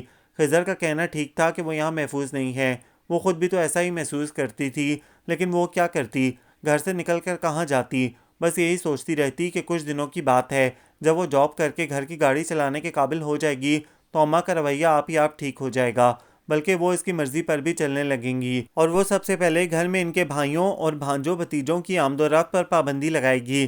اس وقت وہ صفدر کو دیکھ کر ناگواری سے منہ موڑ کر جا رہی تھی کہ وہ بھاگ کر سامنے آ گیا اور پرانی بات یاد دلاتے ہوئے بولا، اب کس سے میری شکایت کرو گی؟ وہ بے بسی سے ہون کاٹنے لگی تو وہ جیسے اس کی حالت پر رحم کھاتے ہوئے بولا، چلو ختم کرو سارے جھگڑے، یوں بھی اب تھوڑے دنوں کی بات ہے، آپا ادھر سے نکل جائیں پھر تو ہمیں ساتھ رہنا ہے۔ کیا مطلب؟ وہ سمجھ کر بھی نہیں سمجھی تو وہ حیرت کا مظاہرہ کرتے ہوئے بولا، ہائے تمہیں آپا نے نہیں بتایا؟ یعنی میری اور تمہاری شادی؟ وہ ایک دم سناٹے میں آ گئی۔ سچ مچ اندھیر ہی تو تھا کہ وہ اماں کو کسی محرومی کا احساس نہیں ہونے دینا چاہتی تھی، اور وہ اسے محروم کیے دے رہی تھی۔ اس کے بعد وہ جانے کیا کہہ گیا تھا، وہ اپنے حواسوں میں نہیں تھی، ایسے ہی گمسم عالم میں زینت چڑھتے ہوئے اوپر چلی آئی۔ کچھ دیر اسے خود پر قابو پانے میں لگی، پھر احتیاط سے ایک کنکر اٹھا کر خضر کے کمرے کے دروازے پر دے مارا۔ وہ اندر موجود تھا، جب بھی فوراً نکل کر آ گیا اور اتنے دنوں بعد اسے دیکھ کر یوں بے اختیار ہوا کہ اس کے ہاتھ تھام لیے۔ تم ٹھیک تو ہو نا؟ اپنے لیے اتنی محبت بھری تشویش پر اس کی آنکھیں پانیوں سے لبریز ہو کر چھلک پڑیں۔ میں مر جاؤں گی خضر۔ نہیں گل، مجھے بتاؤ کیا بات ہے؟ وہ یوں بھی اس کی طرف سے بے حد فکر مند تھا، اب اس کے بکھرنے پر مزید پریشان ہو رہا تھا۔ تب آنسوؤں کے درمیان وہ بڑی دقتوں سے اسے اماں اور صفدر کے ارادوں سے آگاہ کر پائی، اور اس کی ساری بات سننے کے بعد وہ کہنے لگا، میں نے خالہ کے ذریعے تمہیں یہی کہلوانے کی کوشش کی تھی کہ تم ہوشیار ہو جاؤ، لیکن تم سمجھی نہیں۔ بہرحال ابھی بھی کچھ بگڑا نہیں ہے، بس تم اپنے آپ میں تھوڑی سی ہمت اور حوصلہ پیدا کر لو۔ میں شام میں شیخ صاحب کے ساتھ آؤں گا۔ نہیں، وہ سہم کر اسے دیکھنے لگی تو وہ زچ ہو کر بولا، بے وقوف ہو تم، اتنا ڈرو گی تو پھر میں بھی کچھ نہیں کر سکوں گا۔ تم کیا کرو گے؟ تم سے شادی، اور وہ بھی آج کی تاریخ میں۔ اس نے کچھ کہنے کے لیے منہ کھولا ہی تھا کہ وہ اس کے ہونٹوں پر انگلی رکھ کر بولا، کوئی سوال نہیں کرو، بس تمہیں اتنا کرنا ہے کہ جب میں شیخ صاحب کے ساتھ تمہاری اماں سے بات کرنے آؤں تو تمہیں آ کر ہمارے حق میں فیصلہ دینا ہے۔ اس کے بعد ہم خود سب سنبھال لیں گے۔ یاد رکھو اگر اس وقت تم روئی یا بزدلی دکھائی تو پھر سمجھ لینا ہمارے راستے ہمیشہ کے لیے الگ ہو جائیں گے۔ نہیں، وہ پھر رو پڑی۔ تو اب وہ منع کرنے کے بجائے کہنے لگا، اچھا ہے سارے آنسو اسی وقت بہا لو تاکہ اس وقت رونا چاہو بھی تو نہ رو سکو۔ مان زینے پر آہٹ محسوس کر کے جلدی سے بولا، دیکھو کوئی اوپر آ رہا ہے، تم یہاں سے ہٹ جاؤ، مجھے ڈر لگ رہا ہے۔ کوئی ضرورت نہیں ہے ڈرنے کی، اچھا میں شام میں آؤں گا۔ وہ جلدی سے کہتے ہوئے اپنے کمرے میں چلا گیا تو وہ دیوار کے پاس سے ہٹ کر بیٹھ گئی اور چہرہ گھٹنوں میں چھپا لیا۔ کچھ دیر بعد صفدر کی آواز سنائی دی، تم یہاں کیا کر رہی ہو؟ وہ کچھ نہیں بولی، تب وہ لہجے کو پرروب بنا کر بولا، نیچے چلو، آپا کب سے تمہیں پکار رہی ہیں۔ وہ چپ چاپ اٹھ کر نیچے چلی آئی۔ پھر جیسے جیسے شام قریب آ رہی تھی اس کی حالت غیر ہوئی جا رہی تھی۔ وہ تو کبھی ابا کی زندگی میں اماں کے سامنے نہیں بولی تھی، اب بھلا کیسے اتنی ہمت کر سکتی تھی؟ سوچ کر پریشان ہوتی رہی۔ جب گڈو نے شیخ صاحب کی آمد کی اطلاع دی اور اماں کے ساتھ صفدر بھی اٹھ کر ڈرائنگ روم میں چلا گیا تو وہ محض ان کی باتیں سننے کی خاطر دبے پاؤں آ کر دروازے سے لگ کر کھڑی ہو گئی۔ خود پر اسے ذرا برابر بھروسہ نہیں تھا۔ جب شیخ صاحب نے اپنی آمد کا مقصد بیان کیا تو اماں کا وہی جواب تھا کہ اس کی بات صفدر سے طے ہو چکی ہے۔ یہ کیسے ممکن ہے؟ آپ کے مرحوم شوہر مجھے زبان دے چکے تھے۔ شیخ صاحب تحمل سے گویا ہوئے، جبکہ اماں بھڑک اٹھیں، اگر یہ سچ ہے تب بھی یہ سمجھ لیں کہ میرے مرحوم شوہر کی زبان ان کے ساتھ دفن ہو چکی ہے، لیکن آپ لڑکی کی مرضی کے خلاف کچھ نہیں کر سکتی۔ وہ پڑھی لکھی سمجھدار ہے، آپ بلائیں اسے، اگر وہ انکار کر دے گی تو ہم خاموشی سے چلے جائیں گے۔ شیخ صاحب نے کوئی غلط بات نہیں کی تھی، لیکن اماں نے ایک ہنگامہ کھڑا کر دیا، آپ کون ہوتے ہیں میرے گھر کے معاملات میں دخل دینے والے؟ اور آپ کو لڑکی کی مرضی کا کیا پتہ؟ میں اس کی ماں ہوں، میں زیادہ جانتی ہوں۔ یہی تو المیہ ہے کہ آپ اس کی ماں نہیں ہیں۔ بہرحال آپ گل کو بلائیں۔ ہرگز نہیں، اور اب آپ جا سکتے ہیں۔ اماں کا انداز حتمی تھا، غالباً اپنی بات ختم کر کے کھڑی بھی ہو گئی تھیں، اور اس طرف اس نے دھندلائی آنکھوں سے دروازے کو دیکھا، پھر وہیں سے پلٹنا چاہتی تھی کہ خضر کی بات یاد آ گئی۔ یاد رکھنا اگر اس وقت تم روئی یا بزدلی دکھائی تو سمجھ لینا ہمارے راستے ہمیشہ کے لیے الگ ہو جائیں گے۔ کیا کروں؟ ہتھیلیوں سے آنکھیں رگڑتے ہوئے اس نے سوچا، اور دوسرے ہی پل ساری ہمتیں یکجا کر کے دروازہ دھکیلتے ہوئے اندر داخل ہو گئی۔ اماں نے خونخوار نظروں سے گھورا اور صفدر یوں اپنی جگہ سے کھڑا ہوا جیسے ابھی اس پر جھپٹ پڑے گا۔ اس نے گھبرا کر خضر کو دیکھا اور اس کی طرف سے میں ہوں کا یقین ملتے ہی بول پڑی، المیہ یہ نہیں ہے کہ آپ میری ماں نہیں ہیں، المیہ یہ ہے کہ آپ نے میری ماں بننے کی کوشش ہی نہیں کی، کبھی مجھے اپنا نہیں سمجھا، پھر مجھ سے یہ توقع کیوں کر رہی ہیں کہ میں آپ کے غلط فیصلے پر بھی سر جھکا دوں گی؟ ہرگز نہیں، تم اندر جاؤ۔ اس کی بات ابھی پوری نہیں ہوئی تھی کہ صفدر زور سے دھاڑا، اور وہ ڈر ضرور گئی تھی لیکن خاموش نہیں ہوئی۔ تم خاموش رہو صفدر، میں اماں سے بات کر رہی ہوں۔ آپ سن لیں اماں کہ مجھ پر آپ کی مرضی نہیں چلے گی، نہ ہی آپ کو میرے بارے میں فیصلہ کرنے کا کوئی اختیار ہے۔ ابا جو فیصلہ کر گئے تھے مجھے وہی منظور ہے۔ وہ کہتے ہوئے خضر کے پیچھے جا کھڑی ہوئی، گویا میرا کام ختم ہوا، لو اب تم سنبھالو۔ اور اس سے پہلے کہ خضر یا شیخ صاحب کچھ کہتے اماں بول پڑیں، پاگل ہو تم، یہ 2 ٹکے کا آدمی تمہیں دے ہی کیا سکتا ہے؟ اس کے تو آگے پیچھے کا کچھ پتہ نہیں ہے، تم اس کے ساتھ، ہاں یہ میرے ساتھ جائے گی۔ وہ فوراً بول پڑا، عزت نفس پر چوٹ پڑی تھی، باوجود کوشش کے خود پر قابو نہیں پا سکا۔ ہاں میں 2 ٹکے کا آدمی ہوں، لیکن خدا کے بعد اپنے زور بازو پر بھروسہ کرتا ہوں، اور دیکھے گا بہت جلد دنیا کی ہر آسائش اس کے قدموں میں ڈھیر کر دوں گا۔ اماں نے نخوت سے ہنکارا بھرا، پھر اسی انداز میں بولی، لے جا اس کلموہی کو، میرے بھائی کے لیے کوئی کمی نہیں ہے، میں تو یوں بھی اس پر ترس کھا رہی تھی، لیکن شیخ صاحب نے سٹپٹا کر مداخلت کی، ایسے کیسے لے جائیں؟ میرا مطلب ہے قاضی کو بلوائیں اور نکاح، یہ سب یہاں نہیں ہوگا، اس لیے کہ ہمارا اس سے کوئی تعلق واسطہ نہیں۔ اماں نے کھڑے کھڑے سارے تعلق توڑ دیے۔ وہ گمسم اس عورت کو دیکھے گئی جس کی خدمت گزاری میں اس نے کوئی کسر نہیں چھوڑی تھی، کس سنگ دلی سے اسے باپ کے گھر سے بے دخل کر رہی تھی، کتنی التجائیں اس کے ہونٹوں تک آ کر دم توڑ گئیں۔ تب شیخ صاحب نے بڑھ کر اس کے سر پر ہاتھ رکھ دیا، چلو بیٹی یہ نیک کام میں کروں گا۔ اس کی آنکھیں جلتل ہو گئیں، بمشکل تمام خود کو گھسیٹتے ہوئے اپنے کمرے تک آئی اور ایک بیگ میں 2-4 کپڑے اور اپنی دوسری ضروری اشیاء رکھ کر واپس آتے ہوئے اس کے قدم من بھر کے ہو رہے تھے۔ کاش بہن بھائی اتنے بڑے ہوتے تو شاید ایک باپ کی اولاد ہونے کا خیال کر لیتے۔ وہ حسرت سے در و دیوار تکتے ہوئے آئی، بابل کی چوکھٹ نے پیر پکڑے تو لیکن اس نے پلٹ کر نہیں دیکھا، جانتی تھی نا کہ اب اسے یہاں ایک رات بھی امان نہیں ملے گی۔ پھر شیخ صاحب نے اسی وقت محلے کے چند معزز لوگوں کو بلا کر اس کا اور خضر کا نکاح پڑھوا دیا۔ شاید اس کا ملاب اسی طرح ہونا لکھا تھا، یہ اس کی زندگی کی پہلی آرزو تھی، اور کیا ستم ظریفی تھی کہ اسے پا کر وہ خوش بھی نہیں ہو پا رہی تھی۔ اس کے برعکس آنکھیں مسلسل نیر بہائے جا رہی تھیں، اور خلاف توقع وہ بالکل خاموش تھا، بیڈ پر آڑا لیٹا، ٹانگیں نیچے لٹکائے، ہاتھوں کے تکیے پر سر رکھے جانے کن سوچوں میں گم تھا۔ کسی وقت ایک نظر اس کے بے تحاشا بہتے آنسوؤں پر ڈال لیتا۔ کتنی دیر بلکہ کتنی رات بیت گئی، جب اس کی آنکھیں خشک ہو گئیں تب وہ پوری توجہ سے اسے دیکھنے لگا۔ پھر اس کا ہاتھ ہاتھوں میں لے کر بولا، جانتی ہو تمہارے رونے سے مجھے کتنی تکلیف ہوئی ہے۔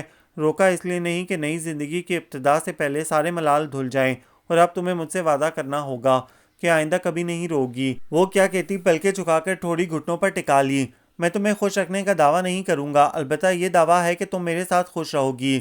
لیکن سنو گل، کبھی خوشیوں کو دولت کے ترازو میں مت تولنا۔ جیسا کہ تمہاری ماں نے کہا کہ میں 2 ٹکے کا آدمی تمہیں دے ہی کیا سکتا ہوں۔ پلیز خضر، تم اماں کی باتوں کو، اس نے تڑپ کر اسی قدر کہا تھا کہ وہ بول پڑا۔ خدا گواہ ہے گل، مجھے نہ تو ان کی بات بری لگی ہے اور نہ ہی میرا مقصد تم پر کچھ جتانا ہے۔ خیر چھوڑو، پہلے ہی اتنے حسین لمحات تمہارے آنسوؤں کی نظر ہو گئے ہیں، باقی جو بچ گئے ہیں انہیں فضول باتوں میں گنوانے کے بجائے کیوں نہ محبت کے راگ چھیڑ کر انہیں امر کر دیں۔ آخر میں وہ دلکشی سے مسکرایا اور اس کے ہاتھ ہونٹوں سے لگا کر محبت کی پہلی مہر ثبت کی۔ بہت کوششوں کے بعد وہ اپنی ٹرانسفر کروانے میں کامیاب ہو سکا۔ گو کہ شیخ صاحب اور ان کے گھر والے بہت محبت کرنے والے اور مہربان تھے، لیکن وہ اب یہاں رہنا نہیں چاہتا تھا، کیونکہ گل ہما وقت اندیشوں میں گھری رہتی تھی، جبکہ وہ اسے خوش دیکھنا چاہتا تھا۔ جب ہی اسے اس خوفزدہ کرنے والے ماحول سے نکال کر کراچی لے آیا۔ گو کہ وہ کوئی بڑا آفیسر نہیں تھا، لیکن زندگی کی بنیادی ضرورتیں تو افورڈ کر ہی سکتا تھا۔ پھر ایک تو اس میں آگے بڑھنے کی لگن بھی تھی، دوسرے غالباً اماں کی بات بھی دل میں ترازو ہو گئی تھی، جو وہ جلد سے جلد گل کو تمام آسائشیں مہیا کرنے کی فکر میں تھا۔ حالانکہ یہاں آ کر وہ بہت خوش تھی، جیسا کہ اس نے دعویٰ کیا تھا کہ وہ اس کے ساتھ خوش رہے گی، تو اس کا دعویٰ سچ ثابت ہو گیا تھا۔ لیکن اپنی ہی بات کہ خوشیوں کو دولت کے ترازو میں مت تولنا، وہ خود بھول گیا تھا جو اس کے لیے مزید خوشیاں دولت سے خریدنا چاہتا تھا۔ میں تمہارے لیے بہت خوبصورت گھر بنوانا چاہتا ہوں گل، بس دعا کرو ہماری کمپنی کو باہر کام مل جائے تو پھر میرا بھی چانس بن جائے گا۔ ان دنوں وہ اٹھتے بیٹھتے ہی کہا کرتا تھا۔ کچھ دن وہ سنتی رہی، پھر ایک روز خاموش نہیں رہ سکی۔ تمہیں پا کر مجھے اب مزید کسی شے کی آرزو نہیں رہی خضر۔ پتہ ہے میں اپنی زندگی میں کتنی تنہا رہی ہوں، اب پھر تم مجھے تنہا چھوڑ جانے کی بات کرتے ہو۔ نہیں خضر، مجھے کچھ نہیں چاہیے، بس تم میرے پاس رہو۔ بے وقوف، میں کوئی ہمیشہ کے لیے تھوڑی جاؤں گا، بس 1-2 سال، اور یہ کوئی اتنا لمبا عرصہ نہیں ہوتا، یوں گزر جائے گا۔ اس نے چٹکی بجائی، پھر کہنے لگا، یہ میری خواہش ہے گل، میں تمہیں بہت اچھے گھر میں دیکھنا چاہتا ہوں جہاں تمہیں ساری آسائشیں میسر ہوں۔ مجھے اندازہ ہے تم نے بہت دکھ اٹھائے ہیں، اور اب میں کسی دکھ کو تمہارے قریب نہیں آنے دینا چاہتا۔ میرے دکھوں کا مداوا تم ہو خضر، صرف تم۔ جانتا ہوں تم بہت قناعت پسند ہو، لیکن میری خواہش بھی تو سمجھو کہ میں تمہاری کلائیوں میں کنگن سجانا چاہتا ہوں، قیمتی ملبوسات، نئے ماڈل کی گاڑی، اور وہ تو سب ٹھیک ہے۔ وہ اس کی بات کاٹتے ہوئے بولی، میں مانتی ہوں تمہاری خواہش انہونی نہیں ہے، لیکن بس جب مان لیا کہ میری خواہش انہونی نہیں ہے تو پھر لیکن کا سوال مت اٹھاؤ، بلکہ میرے لیے دعا کرو۔ پھر وقت کیسے پر لگا کر اڑا تھا، جیسے اسے ان دونوں کی جدائی مطلوب ہو۔ اس روز جب اس نے اسے یہ نوید دی کہ وہ ماں بننے والی ہے تو وہ کتنا بے اختیار ہو گیا تھا۔ اسے بازوؤں کے حلقے میں لے کر بولا، تم دھنوان ہو اور آنے والا بھگوان۔ پتہ ہے مجھے ایک فارن فرم میں جاب مل گئی ہے اور میں بہت جلد باہر جانے والا ہوں۔ وہ ایک پل کو چپ سی ہو گئی، لیکن پھر اس کی خوشی کی خاطر خوش ہو گئی۔ پھر جب یہ مسئلہ اٹھا کہ وہ اکیلی کیسے رہے گی، تب وہ اپنے دور پرے کی خالہ کو لے آیا، اور سچ تو یہ تھا کہ وہ اس سے دور جانا نہیں چاہتا تھا، لیکن وہی بات کہ یہ 2 ٹکے کا آدمی تمہیں دے ہی کیا سکتا ہے، اسے دل پر پتھر رکھنے پر مجبور کر گئی۔ آخر وقت تک وہ کمزور نہیں پڑا کہ یہ جدائی کے لمحات اس پر گراں گزریں گے۔ اس کے برعکس مسکرا کر اسے حوصلہ دیتا رہا، دیکھنا وقت گزرتے پتہ بھی نہیں چلے گا، اور وہ جانتی تھی اس کے بنا کتنا سونا سونا لگتا تھا۔ ایک طویل مدت بعد تو اسے زندگی سے پیار ہوا تھا کہ وہ پھر اسے تنہا کر گیا تھا۔ وہ ایک ایک پل گنتی تھی، اور اب تو سچ مچ وہ بہت تھک گئی تھی۔ جب بھی تو خفگی کا اظہار کر ڈالا، جانتی تھی نا کہ اس کی خفگی کا سن کر وہ بھاگا چلا آئے گا، اور اس نے آنے کا کہا بھی تھا، پھر پتہ نہیں اب تک کیوں نہیں آیا تھا، بلکہ شام میں غیاث احمد اس کے نہ آنے کا بتا کر اس کی آس توڑ گیا تھا، اور وہ اس وقت سے مسلسل اسی کو سوچ رہی تھی۔ کبھی خیال آتا ہے اس نے مذاق کیا ہوگا اور اچانک سامنے آ کر اسے حیران کر دے گا، اور کبھی اس کی مجبوری سوچ کر بے پناہ آزردگی میں گھر جاتی۔ رات اپنے اختتامی مراحل سے گزر رہی تھی، اس کی آنکھیں نیند سے بوجھل ہو کر بند ہونے لگیں، پھر بھی وہ اسی وقت اسے خط لکھنے بیٹھ گئی، اور جب وہ خط لفافے میں بند کر رہی تھی تب اذان کی آواز آئی، اور اس کے ساتھ ہی خالہ اٹھ کر بیٹھ گئیں۔ اسے دیکھا تو تعجب سے پوچھنے لگیں، تم اتنی جلدی اٹھ گئیں؟ اس نے چونک کر دیکھا، پھر لفافہ ٹیبل پر رکھتے ہوئے بولی، ہاں پتہ نہیں کیسے آنکھ کھل گئی، پھر نیند ہی نہیں آئی، یہ لفافہ رکھا ہے، صبح چوکیدار سے کہہ کر پوسٹ کرا دیجیے گا۔ میں اب سو رہی ہوں، اور ہاں ذرا بچے کا بھی خیال رکھیے گا، رات بھر تو آرام سے سوتا رہا ہے، شاید اب اٹھ جائے، تم اس کی فکر نہیں کرو، میں نماز پڑھ لوں پھر اسے اپنے پاس لے لوں گی۔ خالہ کہتے ہوئے اٹھ کر وضو کرنے چلی گئیں اور اس نے تھکی ہوئی آنکھوں پر بازو رکھ لیا۔ کچھ دیر بعد ہی نیند کی دیوی مہربان ہو گئی تھی۔ پھر اگلے دن اور اس سے اگلے دن وہ صرف یہ سوچ کر کٹتی اور بات بے بات پلکیں نم کرتی رہی کہ خضر آنے کی نوید دے کر نہیں آیا۔ پھر اس وقت اچانک خیال آیا کہ اس نے دوبارہ فون بھی نہیں کیا، جیسا کہ اس روز غیاث احمد نے اس کے نہ آنے کا بتاتے ہوئے کہا تھا کہ لائن کٹ گئی تھی، تو اس لحاظ سے تو اسے دوبارہ ضرور رنگ کرنا چاہیے تھا اپنے نہ آنے کا سبب بتانے کے لیے اور اس کی خفگی دور کرنے کے لیے، لیکن اس نے خاموشی اختیار کر لی تھی اور یہ بات اب اسے بری طرح کھٹک رہی تھی۔ گو کہ اسے خط لکھ چکی تھی، لیکن خط اس تک پہنچنے اور پھر جواب آنے میں کم از کم 15 اور کبھی اس سے زیادہ دن لگ جاتے تھے، جبکہ اس پر ایک ایک پل بھاری تھا۔ سمجھ میں نہیں آ رہا تھا کیا کرے، کیسے اس سے رابطہ کرے۔ پتہ نہیں کیوں دل عجیب سے وہموں میں گھرنے لگا تھا۔ کبھی برآمدے میں جاتی، پھر پلٹ کر اندر آتی، کتنے چکر لگا ڈالے، کہیں چین نہیں تھا۔ کیا بات ہے بیٹی، کیوں خود کو ہلکان کر رہی ہو؟ بالآخر خالہ نے ٹوک دیا تو وہ رک کر انہیں خالی خالی نظروں سے دیکھنے لگی، پھر گرنے کے انداز میں صوفے پر بیٹھتے ہوئے بولی، خالہ خضر نہیں آیا اور اس نے فون بھی نہیں کیا، چھٹی نہیں ملی ہوگی، کسی کی نوکری میں یہی تو خرابی ہے، اور تم خود سمجھدار ہو بیٹی، یہ ساری باتیں مجھ سے زیادہ سمجھتی ہو۔ خالہ نے اسے تسلی دینے کی کوشش کی اور وہ پرسوچ انداز میں کہنے لگی، وہ تو ٹھیک ہے خالہ، لیکن خضر کو فون تو کرنا چاہیے تھا نا، جانے کیوں میرا دل گھبرا رہا ہے۔ اللہ فضل کرنے والا ہے اور اللہ ساتھ خیریت کے اسے واپس لائے، آمین۔ اس نے دل کی گہرائیوں سے کہا اور پھر کچھ سوچ کر اس وقت ریما کی طرف چلی آئی۔ ماما فون پر کسی سے بات کر رہی تھیں، اسے دیکھ کر بیٹھنے کا اشارہ کیا، پھر فارغ ہو کر اس کی طرف متوجہ ہوئیں تو مسکرا کر پوچھنے لگیں، کیسی ہو اور تمہارا بچہ کیسا ہے؟ جی ٹھیک ہے، صبح ریما کا فون آیا تھا، وہ تمہارا پوچھ رہی تھی، اور ہاں تمہارے میاں کا بھی کہ آیا کہ نہیں، پتہ نہیں کیوں نہیں آ سکے، میں آپ سے یہی معلوم کرنے آئی تھی کہ آپ کا فون تو خراب نہیں ہے۔ اس نے اپنی آمد کا مقصد بیان کیا۔ نہیں کیوں، بس وہ خضر کا فون نہیں آیا تو مجھے خیال آیا کہیں آپ کا فون نہیں، فون تو ٹھیک ہے۔ پھر بغور اسے دیکھ کر کہنے لگیں، تمہیں پریشان نہیں ہونا چاہیے، باہر والوں کے ساتھ بڑی پرابلمز ہوتی ہیں، ایگریمنٹ سائن کر کے تو سمجھو وہ بالکل پابند ہو جاتے ہیں، ان کے اختیار میں کچھ بھی نہیں رہتا۔ پھر غالباً خضر کو گئے ہوئے تو ابھی پورا 1 سال بھی نہیں ہوا، اور 1 سال سے پہلے چھٹی ملنا ناممکن ہے۔ جی وہ اسی کے در کہہ سکی۔ تب قدرے توقف سے وہ کہنے لگیں، شاید تم گھبرا گئی ہو، ایسا کرو اس دوران اپنے میکے کا چکر لگاؤ، بہل جاؤ گی۔ میکا کہاں ہے؟ اس نے دکھ سے سوچا، پھر سوچ کر بولی، ابھی بچہ بہت چھوٹا ہے، سفر میں دشواری ہوگی۔ یہ تو ہے۔ تبھی قیاس آ گیا۔ وہ اس کی طرف متوجہ ہوئی تو وہ موقع غنیمت جان کر فوراً کھڑی ہو گئی، محض اس موضوع سے بچنے کی خاطر۔ اچھا آنٹی میں چلتی ہوں۔ اس کی دل گرفتگی چھپائے نہیں چھپ رہی تھی۔ دونوں ماں بیٹے نے چونک کر اسے دیکھا، اور اس سے پہلے کہ وہ اسے رکنے کا کہتی وہ کمرے سے نکل آئی۔ اتنی باحوصلہ تو وہ کبھی بھی نہیں تھی، بس حالات نے آنسو پینا سکھا دیا تھا، لیکن اب ان پر بھی اختیار نہیں رہا تھا۔ خالہ کے سامنے وہ رونا نہیں چاہتی تھی اور ضبط کا ارادہ بھی نہیں تھا، جب بھی برآمدے میں ہی ستون کی آڑ میں بیٹھ گئی اور بے اختیار چھلک آنے والے آنسوؤں پر بند باندھنے کی کوشش کرنے لگی۔ زیادہ دیر نہیں گزری تھی کہ بھاری قدموں کی آواز پر اس نے چونک کر ستون کی آڑ سے سر آگے جھکا کر دیکھا۔ غیاث احمد تھا۔ اگر وہ سر آگے نہ کرتی تو وہ دیکھنے سے قاصر رہتا، لیکن اب وہ نہ صرف دیکھ چکا تھا بلکہ سیدھا اسی کے پاس چلا آیا۔ تب وہ جلدی سے ہتھیلیوں سے آنکھیں رگڑ کر کھڑی ہو گئی اور فوراً پوچھا، کیا خضر کا فون ہے؟ نہیں۔ اس نے نفی میں سر ہلایا تو وہ یوں سوالیہ نظروں سے دیکھنے لگی جیسے پوچھ رہی ہو کہ پھر کس کام سے آئے ہیں، اور وہ سمجھ کر بھی انجان بن کر ادھر ادھر دیکھنے لگا۔ تب اسے کہنا پڑا، آئیے اندر چلیں۔ وہ جیسے منتظر تھا اس سے پہلے ہی کمرے میں داخل ہو گیا اور خالہ کو مخاطب کر کے کہنے لگا، خالہ آپ ان کا خیال نہیں رکھتیں؟ ابھی بھی برآمدے میں بیٹھی رو رہی تھیں۔ ہائے، خالہ نے اس کی روتی ہوئی آنکھوں کو دیکھا، پھر تشویش سے پوچھنے لگیں، کیا بات ہے بیٹی، کیوں رو رہی تھی؟ نہیں تو خالہ، وہ کہتے ہوئے بچے پر جھک گئی۔ تم بیٹھو بیٹا، چائے پیو گے؟ خالہ اس سے پوچھ رہی تھیں، جبکہ وہ الجھن محسوس کر رہی تھی کہ وہ یہاں کیوں آیا ہے۔ ہاں خالہ، چائے تو ضرور پیوں گا۔ وہ اطمینان سے بیٹھ گیا اور جیسے ہی خالہ کچن میں گئیں اس سے کہنے لگا، شاید آپ کو میرا آنا اچھا نہیں لگا۔ نہیں، میرا مطلب ہے ایسی تو کوئی بات نہیں ہے۔ وہ بچے کے پاس سے ہٹ کر سامنے صوفے پر جا بیٹھی۔ حقیقتاً وہ اس کے سامنے بہت نروس ہو جاتی تھی، گو کہ وہ بہت سیدھے سادے انداز میں بات کرتا تھا، لیکن اس نے کیونکہ بہت زیادہ پابند زندگی گزاری تھی اس لیے کنفیوز ہو جاتی۔ بہرحال میں آپ سے یہ کہنے آیا تھا کہ آپ کو پریشان نہیں ہونا چاہیے، سب ٹھیک ہو جائے گا۔ اس نے کہا تو وہ چونک کر پوچھنے لگی کیا ٹھیک ہو جائے گا؟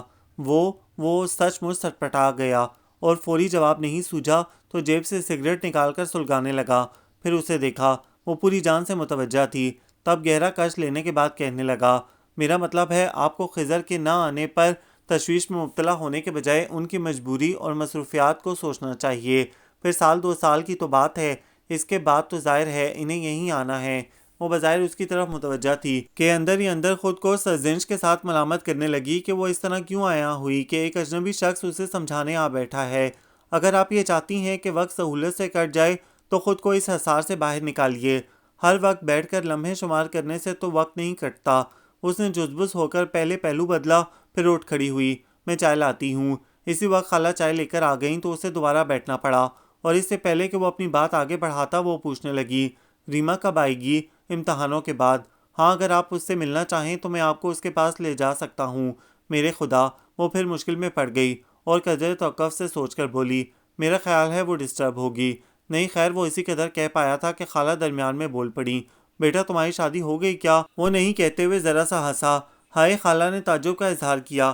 میرے حساب سے تو تمہیں 3 بچوں کا باپ ہونا چاہیے۔ آپ ٹھیک کہتی ہیں، 4-5 سال پہلے مجھے ایک لڑکی پسند آئی تھی، لیکن ماما نے اسے ریجیکٹ کر دیا تھا۔ اگر اس وقت ماما میری اس کے ساتھ شادی کر دیتی تو یقیناً اس وقت میں 2-3 بچوں کا باپ ہوتا۔ وہ بظاہر مسکرا کر بتا رہا تھا، لیکن نارسائیوں کی دھن نے اس کی آنکھوں کو اپنے حصار میں لے لیا تھا۔ وہ بے خیالی میں اسے دیکھے گئی۔ شاید یقین نہیں آ رہا تھا کہ اتنے آسودہ اور مطمئن نظر آنے والے لوگ بھی اپنے اندر دکھ چھپائے پھرتے ہیں۔ تو کیا آپ شادی نہیں کرو گے؟ ایسی کوئی قسم تو نہیں کھائی میں نے، اس نے چائے کا کپ اٹھاتے ہوئے ہلکے پھلکے انداز میں کہا، پھر اسے گمسم دے کر پوچھنے لگا آپ کا بچہ ٹھیک ہے؟ جی، وہ اچانک مخاطب کیے جانے پر چونک کر بولی نام کیا رکھا ہے؟ ابھی نہیں رکھا۔ ارے، اس نے تعجب کا اظہار کیا، پھر ایک ہی گھونٹ میں چائے ختم کر کے اٹھتے ہوئے بولا نام ضرور رکھ لیجئے۔ اوکے، چلتا ہوں۔ اس نے خاموشی سے اسے جاتے ہوئے دیکھا، پھر خالہ سے پہلے چائے کی ٹرے اٹھا کر کچن میں چلی گئی۔ پھر کتنے بہت سارے دن گزر گئے، اور غالباً یہ غیاث احمد کی باتوں کا اثر تھا جو اس نے بہت حد تک خود کو سنبھال لیا تھا۔ گو خضر کی طرف سے ابھی بھی تشویش میں مبتلا تھی، کیونکہ فون کے علاوہ اس کا کوئی خط بھی نہیں آیا تھا۔ پورا 1 مہینہ ہو گیا تھا، اور اس عرصے میں وہ اسے 4 خط لکھ چکی تھی، لیکن کسی ایک کا بھی جواب نہیں آیا تھا۔ حالانکہ وہ نہ تو غیر ذمہ دار تھا اور نہ ہی لاپرواہ۔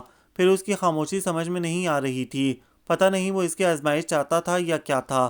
اس روز اسے خط لکھتے ہوئے وہ پھر رو پڑی اگر تم نے اب بھی جواب نہیں دیا خضر تو میں سچ مچ مر جاؤں گی۔ آخر میں اس نے محض دھمکی کی غرض سے نہیں لکھا تھا، بلکہ سچ مچ اسے ایسا ہی لگ رہا تھا۔